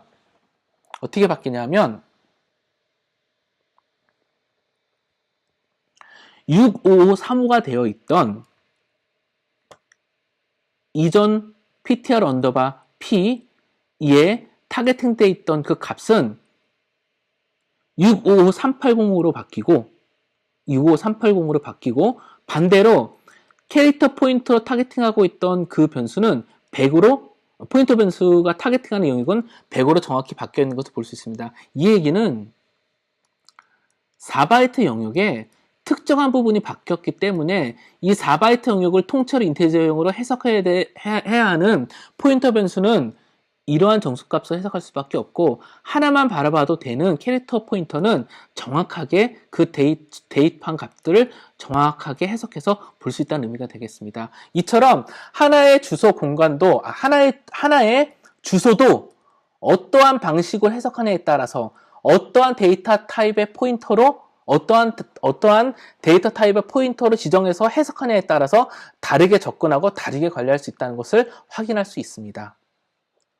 이제 또 다른 개념으로 보이드 포인터와 널 포인터가 있습니다. 특수한 목적으로 사용하는 포인터인데요. 보이드 포인터라는 것은요, 특정한 메모리 주소가 있다면 이 메모리가 어떠한 값이 저장되어 있건 상관없이 그냥 임의로 갖다가 쓰겠다는 얘기입니다. 어떤 말이냐면 캐릭터, 인테저형, 롱형 등 특정 데이터 타입으로 규정하지 않고 어떤 형식의 주소값이라도 저장할 수 있겠다라는, 어떻게 보면 일반적인 제너럴한 포인터가 되는 것이지요. 이렇게 좀 제너럴한 보이드 포인터를 사용하는 이유는요, 주소값을 유연하게 관리하기 위해서입니다. 왜냐하면 인테저형 변수는 인테저형 포인터에 대입을 해줘야 하고, 캐릭터형 포인터는 캐릭터형 포인터에 대입을 해줘야 합니다. 근데 보이드 포인트는 인테저형 포인터도 받을 수 있고 캐릭터형 포인트도 저장할 수 있다는 의미인 거죠. 다만 한 가지 주의할 점은, 보이드 포인터이기 때문에, 바꿔 말하면 저장되어 있는 주소를 어떻게 해석할지를 정보를 가지고 있지 않기 때문에 반드시 사용할 때에는 적정한 타입으로 타입 캐스팅을 해야 한다는 것입니다. 어쩌면 당연한 것이지요. 포인터의 사용 예제를 한번 보도록 하겠습니다. 아까와 동일하게 nValue의 인테저형 변수 nValue에 10을 할당하고요. nValue의 주소를 보이드 포인트에 저장을 합니다. 타입 캐스팅이 별도로 필요 없습니다. 근데 만약에 아래와 같이 바로 이 보이드 포인트용을 접근한다면, 즉 참조 인서자로 바로 그 주소에 저장되어 있는 값을 직접 내가 접근해서 사용하겠다고 하면 오류가 발생합니다. 왜냐하면 보이드 포인터이기 때문에 이 메모리 영역을 어떻게 해석해야 할지를 모르기 때문인 거죠. 그렇기 때문에 반드시 인테저 포인터와 같이 타입캐스팅을 한 다음에 접근을 해야 합니다.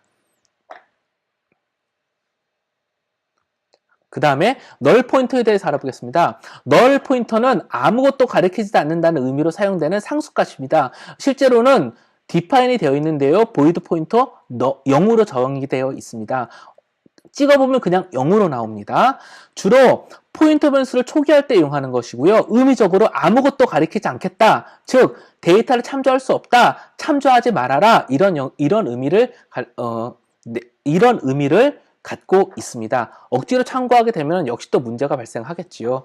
널 포인터 사용 예제를 보겠습니다.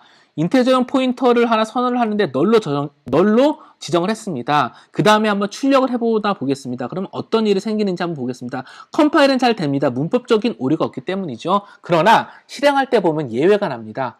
왜 그러냐 하면 읽기 액세스 위반이라고 그러죠. 실제 널, 읽을 수 없는 영역을 지정해 놓고 읽었기 때문에, 간접 연산자를 이용해서 읽었기 때문에 문제가 발생하게 되는 것이죠. 그래서 프로그램 오류가 나지 않기 위해서는 항상 포인터가 유효한지를 보고, 특히 널 포인터는 참조하지 않도록 주의하는 것이 필요합니다. 또 하나는 항상 우리가 변수를 선언하면 특정한 값으로 초기화하는 것을 권장하고 있는데요. 포인터 변수는 될 수 있으면 널로 초기화해서 사용을 하고 접근하기 전에는 이 포인터 변수가 널인지 아닌지를 판단을 하고 접근을 하는 것이 좋은 프로그래밍 습관이 되겠습니다. 또 하나는 널과 가비지 값은 다른데요. 널은 말 그대로 접근할 수 없는 영역이라고 한다면 가비지 값은 임의의 값입니다. 한 예를 들자면 포인터 변수 하나를 선언하고 특정한 값으로 또는 널로도 초기하지 않으면 이 포인터 값은 어떤 값이 들어있을까요? 아마도 임의의 이상한 값들이 들어있을 수 있겠습니다. 그래서 한번 그 값을 찍어보도록 하겠습니다. 그렇다면 또다시 오류가 발생하는데요. 왜냐하면 초기화하지 않았기 때문에 임의의 값이 들어있을 것이고 그 값을 쫓아갔을 때에 실제로 이 값이 어떤 값이 저장되어 있을지도 모를 뿐더러 여기에 지정해 놓은 이 주소, 번지수가 실제 우리 프로그램에 접근할 수 있는 메모리 영역인지도 알 수 없기 때문에 참조 오류가 발생할 수 있습니다. 따라서 아까 말씀드린 대로 포인터 변수도 선언과 함께 반드시 초기화하는 것을 권장합니다. 널로 초기화하거나 특정 변수의 참조 연산자를 이용을 해서 주소로 지정하는 것이 좋겠지요. 다음에 포인터 변수의 연산에 대해서 알아보겠습니다.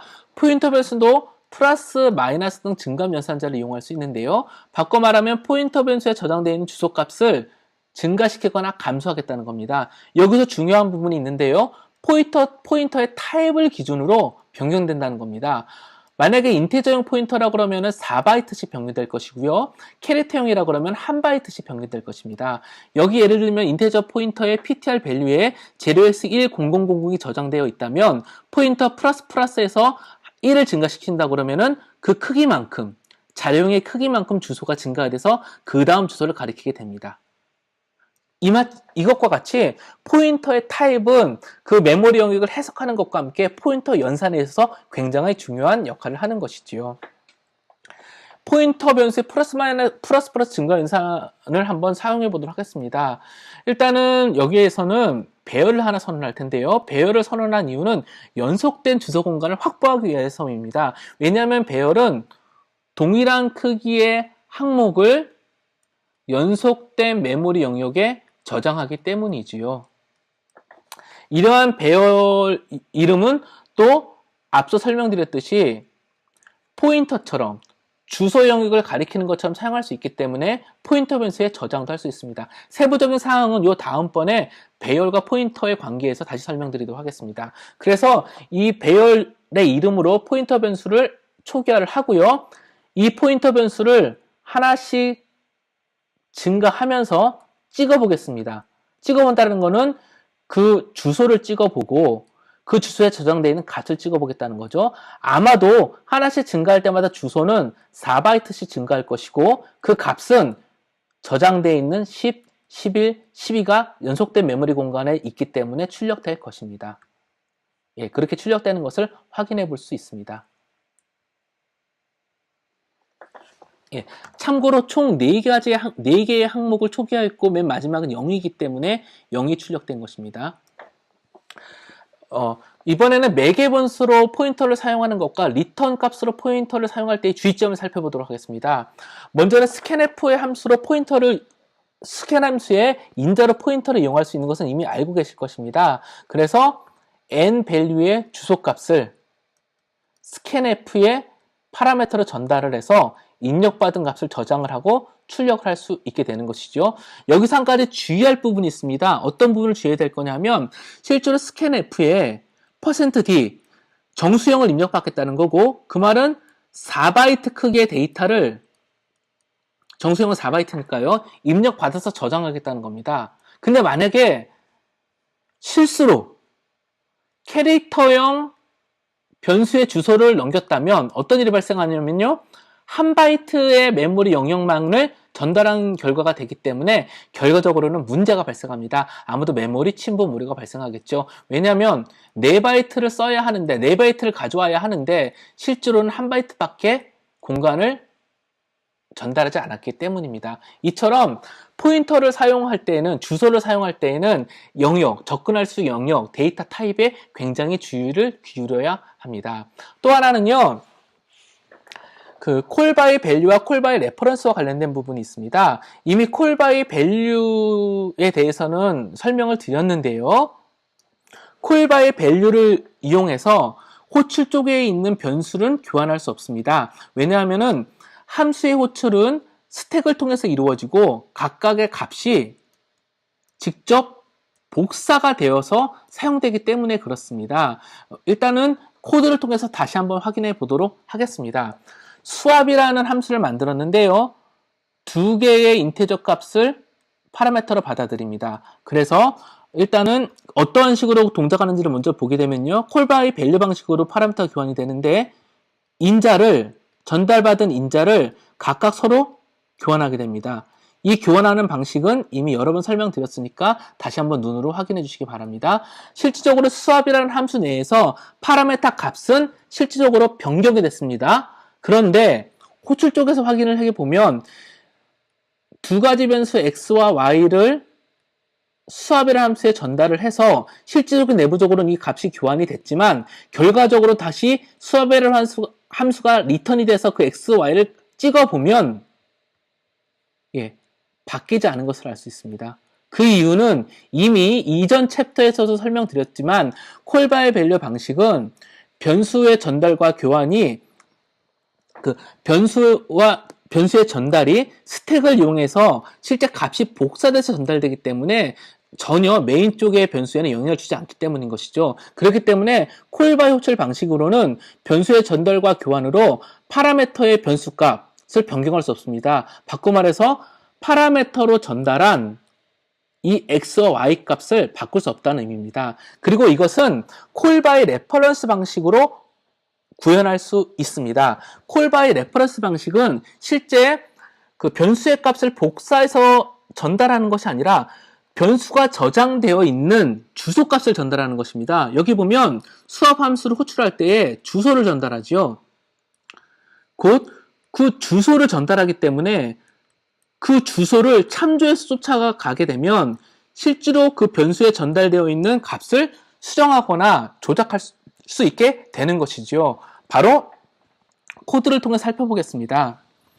콜바이 레퍼런스 방식의 수압은요, 포인터를 전달받고요. 그 포인터를 그냥 교환하는 게 아니라 그 포인터에 저장되어 있는 주소를 따라가서 그 주소에 저장되어 있는 값을 가져오고 그 주소에 저장되어 있는 값을 기준으로 서로 교환을 합니다. 그러니까 결국은 포인터를 이용해서 주소 영역을 접근을 하고 실제 이 두 가지의 값을 여기서 이렇게 교환하는 효과를 발생시키게 되는 것이지요. 그래서 실제 콜바이 레퍼런스 방식으로 호출을 하게 되면 수압 함수를 호출하게 되는데 x와 y의 주소를 전달하게 되고요. 주소를 전달하게 됨으로써 포인터 연산, 포인터를 이용한 데이터의 접근과 교환으로 실제 데이터는 x, y 값이 바뀌는 효과를 가져올 수 있습니다. 실제 코드를 돌려보면 호출하기 전에는 10과 20이 저장되어 있지만 호출할 후에는 데이터가 변경이 바뀌어서 20과 10이 저장되어 있는 것을 확인할 수 있습니다. 다른 사례로 지역 변수의 포인터를 리턴할 경우에 어떠한 문제가 생기는지 또 살펴보겠습니다. 참고로 지역 변수는 함수 내에서 선언된 변수이고 그 변수의 라이프 사이클은 함수가 실행됨과 동시에 생성이 되고 즉 메모리에 생성이 되고 함수가 종료가 되면은 제거가 됩니다. 그렇기 때문에 그 할당되었던 메모리 주소는 의미 없는 주소가 되어버리는 것이지요. 그렇기 때문에 지역 변수의 주소값을 리턴하게 되면 그 값은 의미 없는 값이 될 수 있기 때문에 문제가 발생할 수 있습니다. 그 내용을 한번 코드를 통해서 살펴보기로 하겠습니다. 코드를 살펴보기 앞서서 혹시 싶어서 다시 말씀을 드리는데요. 여기 포인터 변수 하나를 선언해 보겠습니다. 인테저형 포인터 p va value를 선언했다고 가정하겠습니다. 그리고 이곳에 특정한 주소값인 n이라는 값을 저장했다고 가정을 하면 어떤 일이 생기는 거냐면 주소 공간이 엔도 인테저형이라고 가정을 하겠습니다. 4바이트 영역의 주소 공간이 있고 이 주소 공간은 n이라는 변수로 접근을 하게 되어 있는데 참조 연산자에 의해서 n의 주소가 p-밸류에 저장이 되게 되는 거고 p-밸류에는 n의 주소, 예를 들면 0x100이라고 그러면 0x100이라는 값이 p-밸류에 저장이 되는 것이고요. 그렇기 때문에 p-밸류를 그냥 찍으면, 즉 printf를 출력을 하거나 디버그를 할 때 한번 살펴보면 실제 값은 0x100이 저장대가 되는 것이고 간접 연산자를 지정을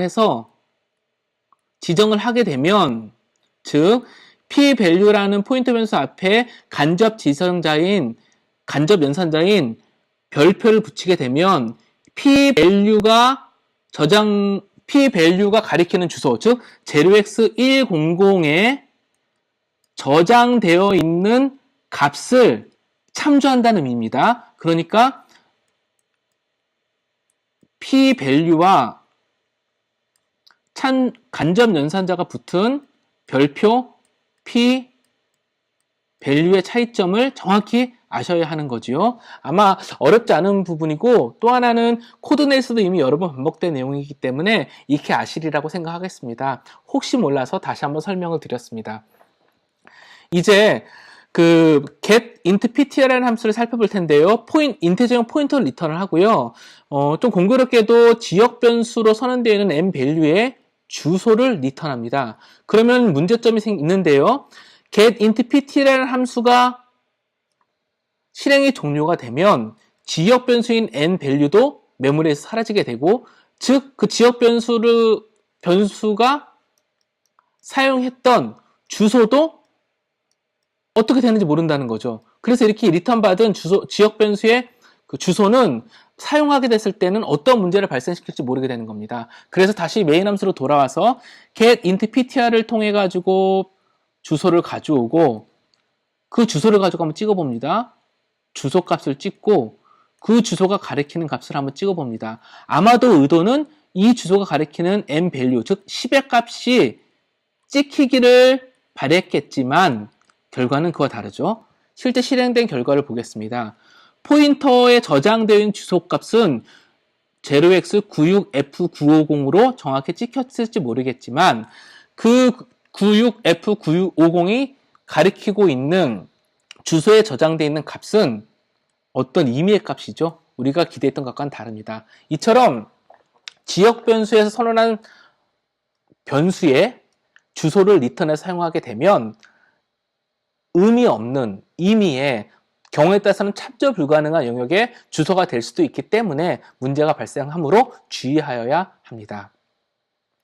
만약에 지역 변수와 다음에 만약에 함수 간의 변수를 교환하거나 주소를 교환해야 될 일이 생긴다고 하면 아마도 정적 변수나 글로벌 변수를 이용하게 되거나 이후에 학습할 힙의 malloc 같은 함수를 이용해서 메모리를 할당해서 함수가 종료한 후에도 함수의 라이프 사이클과 관계없이 계속 존재하는 메모리 영역을 사용해야 되겠습니다. 이 부분, 특히 동적 메모리 관리 부분들은 파트 4에서 다시 학습해 보도록 하겠습니다. 또 하나는 앞서도 설명드렸던 내용인데요. 32비트와 64비트는 자료용의 길이도 다르고요. 또 주소 영역도 다르기 때문에 포인터 자체의 길이도 다릅니다. 이 말은 무슨 말이냐면요. 포인터도 주소를 지정을 해야 되기 때문에 포인터 변수도 주소를 지정해야 하기 때문에 특정 메모리 공간이 필요한데 32비트에는 32비트 주소 공간만을 담을 수 있는, 타겟팅할 수 있는 크기만 필요하기 때문에 32비트 포인트가 필요하게 되는 거고요. 즉 4바이트가 필요하게 되는 거고요. 만약에 64비트 주소를 가리켜야 한다. 그러면 더 큰 주소 영역을 가리켜야 되기 때문에 2배인 8바이트의 메모리 공간을 포인터의 메모리 영역으로 사용하게 됩니다. 이런 부분에서 주의가 필요하고요. 예제를 통해서 다시 살펴보도록 하겠습니다. 참고로 비주얼 C에서 64비트를 빌드하기 위해서는요. 프로젝트의 설정이 필요한데요. 이 부분은 한번 코드를 직접 프로젝트를 직접 보도록 하겠습니다. 여기서 바로 64비트로 바꿔줘도 되고요. 구성 관리자에서 바꿔줘도 됩니다. 예. 조금 전에 했던 부분이고요. 구성 관리자는 솔루션 구성 관리자에서 별도로 들어가서 64비트를 설정해도 됩니다. 이제 포인터 연습 문제를 한번 살펴보도록 하겠습니다. 캐릭터, 쇼트, 인트, 롱, 플로트, 더블의 데이터형의 크기를 사이즈 오브로 한번 출력해 보라는 거죠.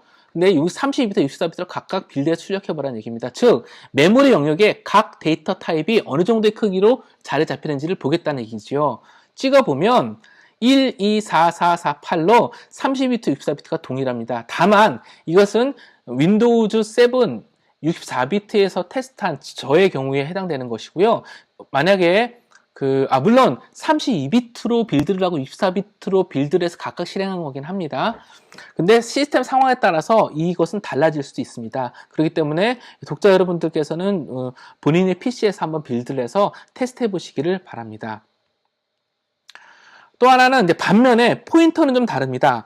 캐릭터 포인터, 쇼트 포인터, 인트 포인터, 롱 포인터, 플로트 포인터, 더블 데이터 타입 포인터는 이 각각의 데이터 길이와 관계없이 이 각각의 데이터가 저장되는 주소 영역을 가리켜야 되기 때문에 32비트일 때나 64비트일 때 확연히 다릅니다. 32비트일 때는 4바이트만 있으면 되고요. 64비트일 때는 8바이트의 주소 영역이 있어야 전체 주소 영역을 커버하는 데이터, 즉 주소 영역을 포인터에 지정할 수 있습니다. 즉 포인터 변수가 길이가 이렇게 크기가 달라진다는 얘기입니다.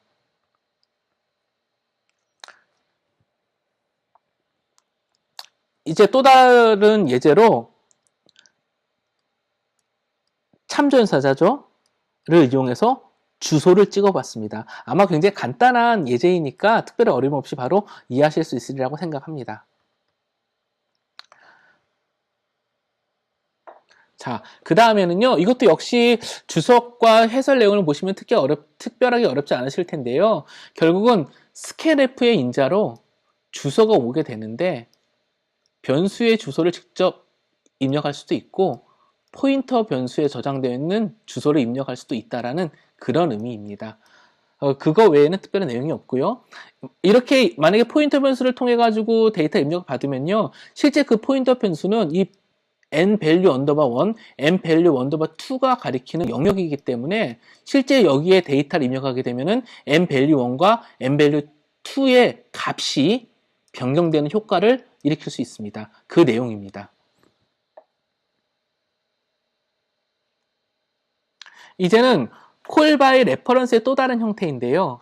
메인 함수에 저장되어 있는 값을 다른 함수를 이용해서 바꾸겠다는 겁니다. 메인 함수에 있는 값을 바꿔야 되기 때문에 참조형을 이용해서 주소를 전달하고 함수에서도 간접연산자를 이용을 해가지고 직접 영역에 접근을 해서 저장되는 데이터를 바꿔야 되는 것이죠. 그래서 별표 X부터 해서 별표 Z까지 10으로 할당을 하면 실제 전달받은 주소를 따라가서 그 값을 바꾼 효과가 있기 때문에 이 nvalue 언더바 1, 2, 3은 모두 10으로 바꾼 결과가 나오게 됩니다. 자, 이번에는 그 포인터 변수가 증가함 연사자를 이용할 때, 즉 플러스로 또는 마이너스로 실제 주소값이 바뀔 때 타임만큼 증가한다는 것을 한 번 더 테스트해 본 것인데요. 어레이를 하나 선언을 하면서 헬로라는 문자열로 초기화를 했습니다. 그러면서 그 어레이를 포인터에 할당을 했고요. 그 다음에 그렇다면 이 포인터 주소는 시작 주소, 그 배열의 시작 주소를 가리키기 때문에 결국 동일한 주소를 가리키게 되겠지요. 그래서 배열의 크기만큼 여기 보시면 배열의 크기를 항목으로 나눴습니다. 그 얘기는 항목의 개수만큼이죠. 항목의 개수만큼 돌겠다는 얘기입니다. for 부분을 돌겠다는 얘기입니다. 근데 이제 배열의 크기와 똑같이 되는 이유가 사이즈 오브 캐릭터는 1이기 때문이죠. 이렇게 돌면서 널이 아니라 그러면 모두 대문자 A로 그냥 바꿔주는 겁니다. 그러면서 증감을 하죠. 그러면 포인터는 계속 옮겨가면서 다음번 주소를 가리킬 것이고 그 포인트가 가리키는 주소의 데이터를 A로 다 저장하게 되는 것이죠. 널인 경우에는 처리를 하지 않기 때문에 널 값은 바뀌지 않고 그러므로 정상적으로 문자열이 출력되게 됩니다. 배열과 포인터의 관계를 살펴보겠습니다. 이번 장은 배열에 대한 특징, 배열명에 대한 특징을 잘 정의하고 있고 또 포인터와의 서로 간의 어떤 연상관계를 설명하고 있기 때문에 잘 이해하시는 것이 필요합니다. 또 배열과 포인터 관계를 기반으로 해서 이후 챕터에서 설명하는 2차원, 3차원 배열, 또 포인터의 연장 이런 부분들까지도 함께 관계가 있기 때문에 조금 더 주의 깊게 살펴봐 주시기를 권장합니다. 배열의 이름이 어떠한 의미인지 한번 살펴보도록 하겠습니다. 다시 한번 배열을 선언하는 방법을 살펴볼 텐데요. int mass 4라고 배열을 선언하게 되면 인테저형 데이터를 4개를 저장할 수 있는 공간, 연속된 공간이 이렇게 할당이 되게 되죠. 그 다음에 배열의 선언과 함께 10, 20, 30, 40으로 초기화가 된다면 그 값이 메모리 영역에 그대로 저장이 되게 됩니다. 근데 여기서 그 각각의 배열 항목은 매스 1, 0, 1, 2, 3과 같이 인덱스령에 참조할 수 있는데요. 여기서 이 매스라는 배열명은 구체적으로 어떤 의미가 있을까요? 여기에 대한 의미를 파악하는 것이 굉장히 중요합니다. 이를 위해서 각각의 의미를 한번 프린트폼으로 찍어서 출력해 보도록 하겠습니다. 동일하게 매스 4를 10, 20, 30, 40으로 초기화를 하고요. 주소를 찍고 크기를 찍습니다. 이 주소는 매스라는 배열명이 어떠한 주소인가를 한번 찍어보는 거고요. 사이즈 오브 매스는 그 전체로 매스가 할당된 메모리 공간이죠. 아마도 4 곱하기 4에서 16이 넘어올 거라고 생각을 합니다. 항목이 4개고 인테저형이니까요. 이렇게 하고요. 그 다음에 포르 품을 돌면서 다시 한번 주소를 찍어 보는데 0, 1, 2, 3, 4의 항목이 저장되는 곳의 주소 그리고 그 항목 값입니다. 이를 한번 인덱스를 증가시키면서 찍어보도록 하겠습니다. 이렇게 찍어보면 어떤 결과가 나오냐면요. 매스 네임, 매스라는 이름은 주소가 59F2A4가 되고요. 사이즈는 16입니다. 그리고 이 주소 값은 사실 실행될 때마다 변경될 수 있습니다. 매스1의 주소는 59F24A이고 이 주소는 인덱스가 증가하면서 사이즈 오브 인테저만큼, 즉 4만큼 증가하게 될 것이고요. 그 항목의 값은 설정한 대로 그대로 찍힙니다. 여기서 주요하게 살펴볼 부분이 있는데요. 매스는, 즉 배열의 이름은 주소로 찍힐 수 있고요. 그 주소이고요. 그 주소가 배열의 첫 번째 항목의 주소와 같습니다. 다시 말하면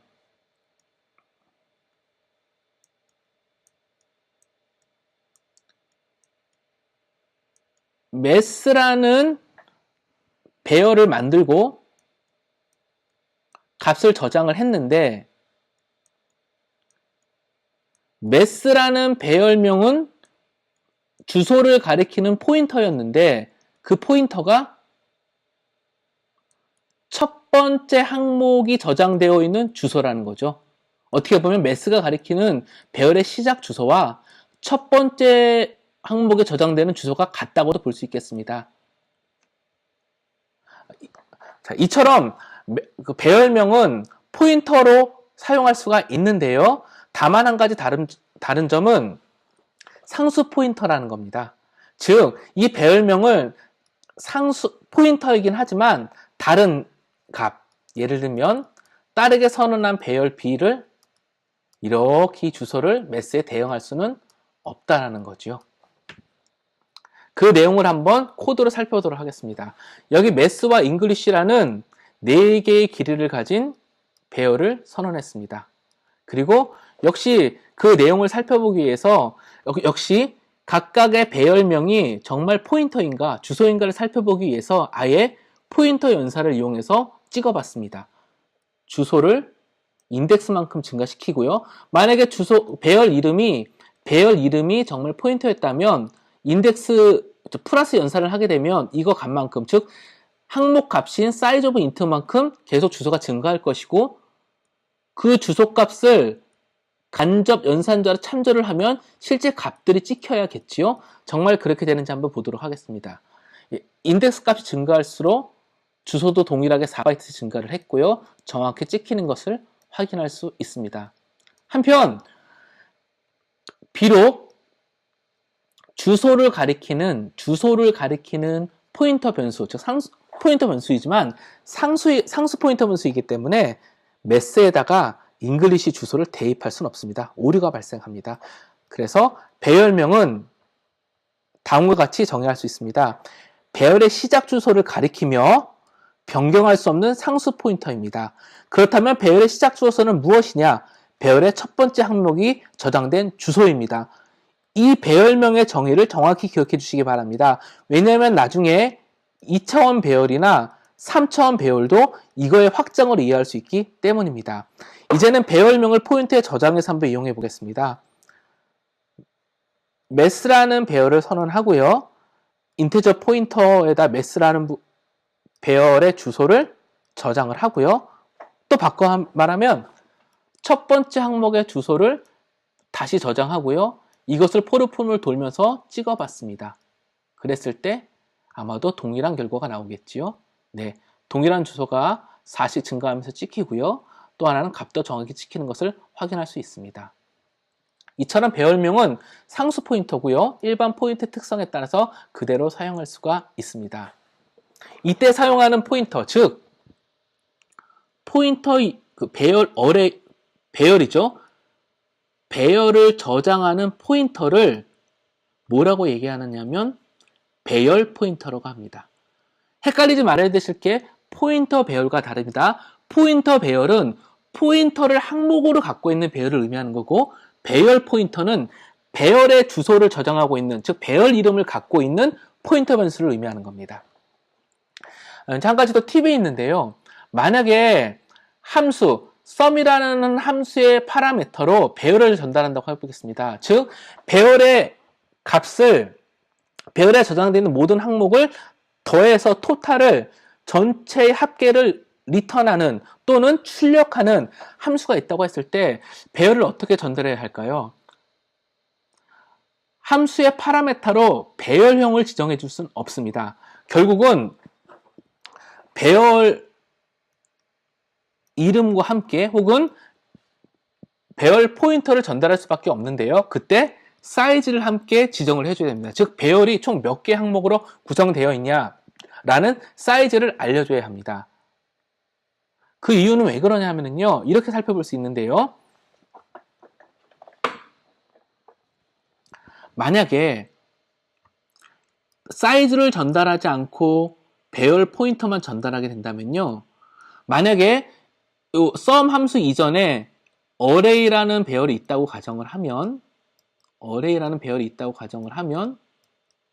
이 배열의 size of 연산을 한 값에 나누기 size of integer를 하면 배열의 총 카운트가 나올 겁니다. 총 항목 개수가 나올 겁니다. 그렇기 때문에 이 안에서 for 부문을 돌 수도 있겠죠. 그것을 인덱스의 바운더리로 삼아서. 그런데 함수로 이렇게 포인터가 전달이 되면 size of n array를 하게 되면 이것은 포인터이기 때문에 32비트 기준으로 4바이트가 넘어오게 됩니다. 즉 항목의 전체 개수를 계산할 수 있는 방법이 없다는 것이죠. 그렇기 때문에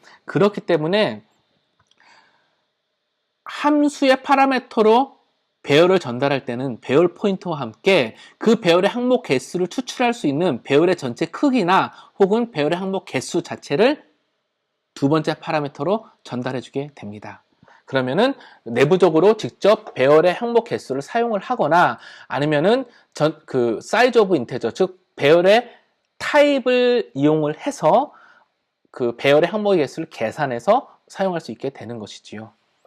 다시 한번 말씀드립니다. 함수의 인자로 배열을 이용할 경우 배열의 크기를 별도의 인자로 함께 전달해야 합니다. 배열의 크기를 함께 전달하는 이유는 배열의 항목의 개수를 계산하기 위한 것이기 때문에 배열의 크기가 아니라 항목의 개수를 전달해도 똑같은 효과를 얻을 수 있습니다. 이후 연습 문제를 통해서 다시 확인해 보도록 하겠습니다. 또 하나는 상수 문자열을 다루는 포인터가 있고요. 또 배열, 상수 문자열을 다루는 배열이 있고요. 상수 문자열을 다루는 포인터가 있는데, 이게 좀 접근하는 방식과 해석하는 방식이 다릅니다. 즉, 상수 문자열을 배열에 대입해서 쓰는 경우와 상수 문자열을 직접 사용하는 경우가 다르다는 것입니다. 예제와 그림을 통해서 먼저 살펴보면은요.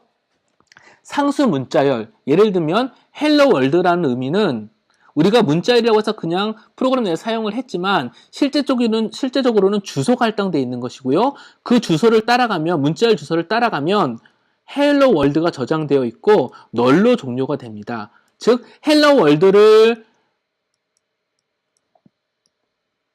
문자열로 사용하게 되면 이것은 바로 주소라는 의미인 것이지요. 그래서 주소이기 때문에 캐릭터형 포인터에 담아서 사용할 수가 있습니다. 즉 주소를 찍을 수도 있고요. 그 주소를 이용해서 출력을 할 수도 있는 것이죠. 그런데 포인터 변수를 이용해서 만약에 플러스 1을 하게 된다면은 0, 1, 2 해가지고 요 i가 저장되어 있는 곳에 주소를 가리키게 되는데요. 그 가리키는 영역에 대문자 L을 저장할 수는 없습니다. 오류가 발생합니다. 그 이유는 상수 문자열은 변경될 수 없는 문자들로 구성되어 있기 때문입니다. 즉 구성되어 있는 내용을 변경할 수 없다는 겁니다. 억지로 변경하려고 하면 이렇게 참조 오류가 발생을 하게 됩니다. 자, 상수 문자열은 메모리에 저장되어 있고 시작 주소로 참조하는 문자열인데 내용을 변경할 수 없습니다. 근데 그렇지만 이 상수 문자열을 배열에 저장해서 사용하게 되면, 즉 캐릭터 어레이를 하나 만들고 상수 문자열을 대입해서 사용하게 되면 실제로 배열명도 포인터이기 때문에 그 배열명을 이용해서 주소를 찍고 문자를 출력할 수 있습니다. 동일하게 출력할 수 있습니다. 하지만 배열은 연속된 문자를 저장할 수 있는 연속된 메모리 공간이고 항목으로 각각 접근해서 이용할 수 있기 때문에 실제로 두 번째 위치에 존재해 있는 영역을 대문자 L로 바꾸어서 출력할 수 있습니다. 정상적으로 변경이 가능합니다. 이와 같이 배열을 이용하게 되면 변경 가능한 변수 형태의 문자열이 됩니다. 여기서 다시 한번 기억해 주시길 바라는 것은 문자열도 주소를 갖고 있고 변경할 수 없는 상수라는 것을 기억해 주시기를 바랍니다. 이제 배열의 인덱스와 포인터 연산을 해볼 텐데요. 배열의 항목을 인덱스로 접근한다는 것은 결국 시작 번지부터 몇 번째에 있는지를 접근하겠다는 얘기인 거고, 바꿔 말하면 포인터 연산으로 변경하여서도 접근할 수 있습니다. 그래서 그 내용을 살펴볼 텐데요. 여기 보면은 int mass 4 해가지고 4개의 항목을 저장할 수 있는 주소 공간을 할당해 놓고요. 즉 mass라는 배열을 선언했습니다. 이 mass라는 배열은 그 이름 자체가 첫 번째 주소를 가리키고 있는 것이지요. 이렇게 되어 있는 것이죠. 그러면은 mass라는 주소 자체도 첫 번째 항목에 저장된 주소가 되는 것이고요. 또 첫 번째 항목을 가리키는 mass 0, 첨자 0으로도 가리키는 이 영역을 참조 연산자로 주소를 가져와도 또다시 0x1000이 되는 것이고요. mass라는 포인터, 즉 주소 공간에 주소를 플러스 0으로 한 거죠. 아무것도 더하지 않은 것도 0x1000이 되는 것이지요. 또 이번에는 인덱스를 하나 증가해 보겠습니다. 그렇다면 mass 1인 경우에는 하나 증가해서 4바이트가 증가하겠죠. 인테저이니까 1004가 되겠지요. 주소를 얻어오게 되면. 또 하나는 mass라는 포인트로 접근해도 포인터 연산 정의에 따라서 인테저형인 4바이트가 증가하게 돼서 1004가 되겠지요. 예, 이와 같이 배열의 인덱스를 이용해서 접근을 할 수도 있지만 포인터 연산을 이용해서도 동일한 주소 영역을 타겟팅할 수 있기 때문에 참조할 수 있게 됩니다. 한번 코드를 통해서 다시 살펴보도록 하겠습니다. 배열을 참조하기 위해서 일단 하나 선언을 하고요. 배열 첨자 인덱스를 이용해서 내용을 출력을 합니다. 또 하나는 배열명을 포인터로 삼아서 플러스 연산, i는 0부터 0, 1, 2, 3까지 증가를 하겠죠. 메모리를 증가시키고 간접 연산자로 참조해서 찍어보겠습니다. 결국은 동일하겠지요. 동일한 값이 나오게 됩니다. 이걸 통해서 유추해 볼 수 있는 게 매스 인덱스는 매스 더하기 인덱스, 즉 포인터 연산을 한 다음에 참조하는 것과 동일하다라는 것이고요. 또 마찬가지로 여기 참조 연산자를 달아서 주소를 가져와 오면 매스 더하기 인덱스와 동일하다는 것을 확인할 수 있습니다. 이처럼 배열의 인덱스는 포인터의 연산으로 바꾸어서 접근할 수 있습니다. 역시 이 부분도 이후에 2차원 배열, 3차원 배열까지도 확정해서 사용할 수 있는 부분이니만큼 잘 기억해 주시기를 바랍니다. 여기서 한 가지 좀 재미있는 사실이 있는데요. 아까 만약에 int mass 10이라고 선언을 하게 되면 mass라는 주소도 시작 주소를 가리키고 어떤 주소냐면 첫 번째 항목이 시작하는 주소죠. mass 제로가 저장되어 있는 주소도 역시 첫 번째의 항목이 시작된 주소이기 때문에 같은 주소를 가리킵니다. 그렇다면 size of mass와 size of 첫 번째 인자인 0의 주소는 어떻게 될까요? 동일한 주소값이긴 합니다. 근데 실제로 찍어보면 다른 결과가 나오는데요. 배열명을 이용해서 size of 배열을 하게 되면 16, 즉 전체 배열 항목이 저장되어 있는 메모리 크기가 나오게 되고요. 첫 번째 배열 항목이 저장되어 있는 주소값을 가지고 size of 하게 되면 일반 인테저 포인터 값의 크기인 4바이트가 출력이 됩니다. 이처럼 여기서 좀 여기서 우리가 알 수 있는 부분은 동일한 주소라도 어떠한 의미로 해석하냐에 따라서, 즉 배열의 시작이냐 첫 번째 항목의 주소이냐 어떠한 의미를 해석하냐에 따라서 크기가 달라진다는 것이죠. 혹시 이후에 프로그래밍을 할 때 실수하기에 쉬운 부분이니만큼 이 의미와 개념을 정확히 이해해 주시기를 바랍니다. 기억해 주시기를 부탁드립니다. 이제 포인터 배열에 대해서 살펴보겠습니다. 배열 포인터와 포인터 배열은 다르다고 말씀드렸고, 포인터 배열이라는 것은 포인터 주소값을 항목으로 갖는 배열을 의미합니다. 대신에 동일한 포인터 타입을 항목으로 가져야 되고요. 사용하는 방법과 구조는 일반 배열과 동일합니다. 예제를 보면 인테저용 포인터 넘버 4 이렇게 선언했습니다. 이 얘기는 배열을 선언했는데 항목은 4개이고 항목의 타입은 인테저용 포인터라는 것이지요. 그리고 인테저용 포인터이기 때문에 실제로 따라가서 봤을 때 저장되어 있는 값은 인테저용 포인터인 거고, 이 포인터를 참조해서 한 번 더 따라가야지만 실제 데이터가 저장되어 있고 사용할 수 있다라는 그런 의미입니다. 그러니까 포인터의 개념이 그대로 가지고 있는 것입니다. 바로 이제 1차원 포인터 배열을 선언해서 한번 이용해 보도록 하겠습니다. 4개의 정수형 변수를 선언을 하고요. 4개의 항목을 갖는 정수형 포인터 배열을 선언한 다음에 각각의 정수형 변수의 주소로 초기화를 하였습니다. 이렇게 한 다음에 for 포문을 돌면서 주소와 값을 찍으면 1, 2, 3, 4와 관련된 값인 10, 12, 30, 40이 쭉 찍히게 되겠지요. 하나의 보면 1차원 포인터 배열을 사용하는 이유 중에 하나로 뭐가 있냐면, 관리하고 있는 것이 포인터이기 때문에 포인터가 가리키는 것들은 어떠한 것도 될 수가 있지요. 다만 타입이 같아야 된다는 차이는 있습니다. 그런데 만약에 이 부분이 캐릭터 포인터였다면, 캐릭터 포인터는 문자열을 담을 수 있기 때문에 각각의 값으로 문자열을 지정할 수도 있고요. 문자열의 길이는 각각 다를 수도 있습니다. 대신에 널로 끝나야겠지요.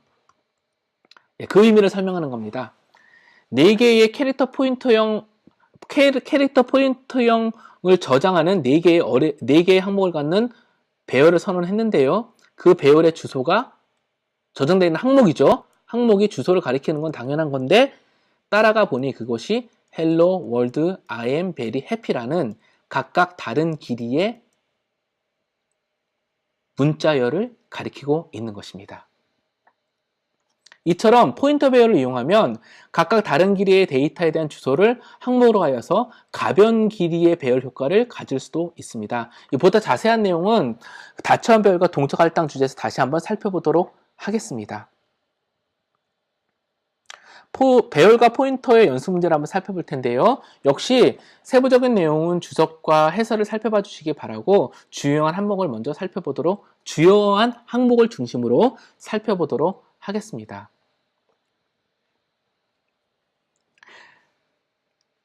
함수의 인자로 배열을 전달하는 것을 설명하고 있는데요. show sum이라고 해서 배열을 전달받아서 배열의 항목들의 모든 값을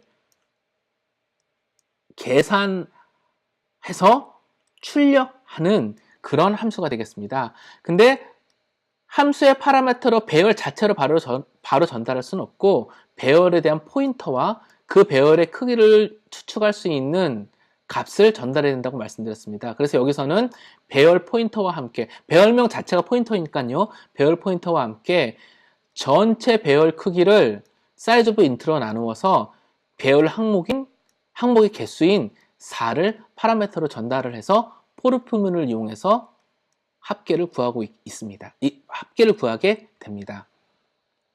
자, 또 하나는 블루, 옐로우, 레드, 그린 네 가지 상수 문자열을 항목으로 하는 포인터 배열을 선언해 보는 겁니다. 이것은 포인터 배열을 한번 선언하고 다뤄보고자 하는 것이 목적입니다.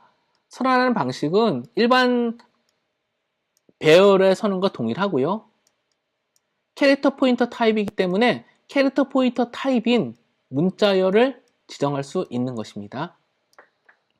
마찬가지로 프린트F문으로 각각을 출력할 수도 있고요. 자, 이번에는 10개 항목을 갖는 인테저형 배열을 선언합니다. 그리고 그 각각의 항목을 for 포문이 돌면서 주어진 값으로 이렇게 설정을 합니다. 예, 주어진 값은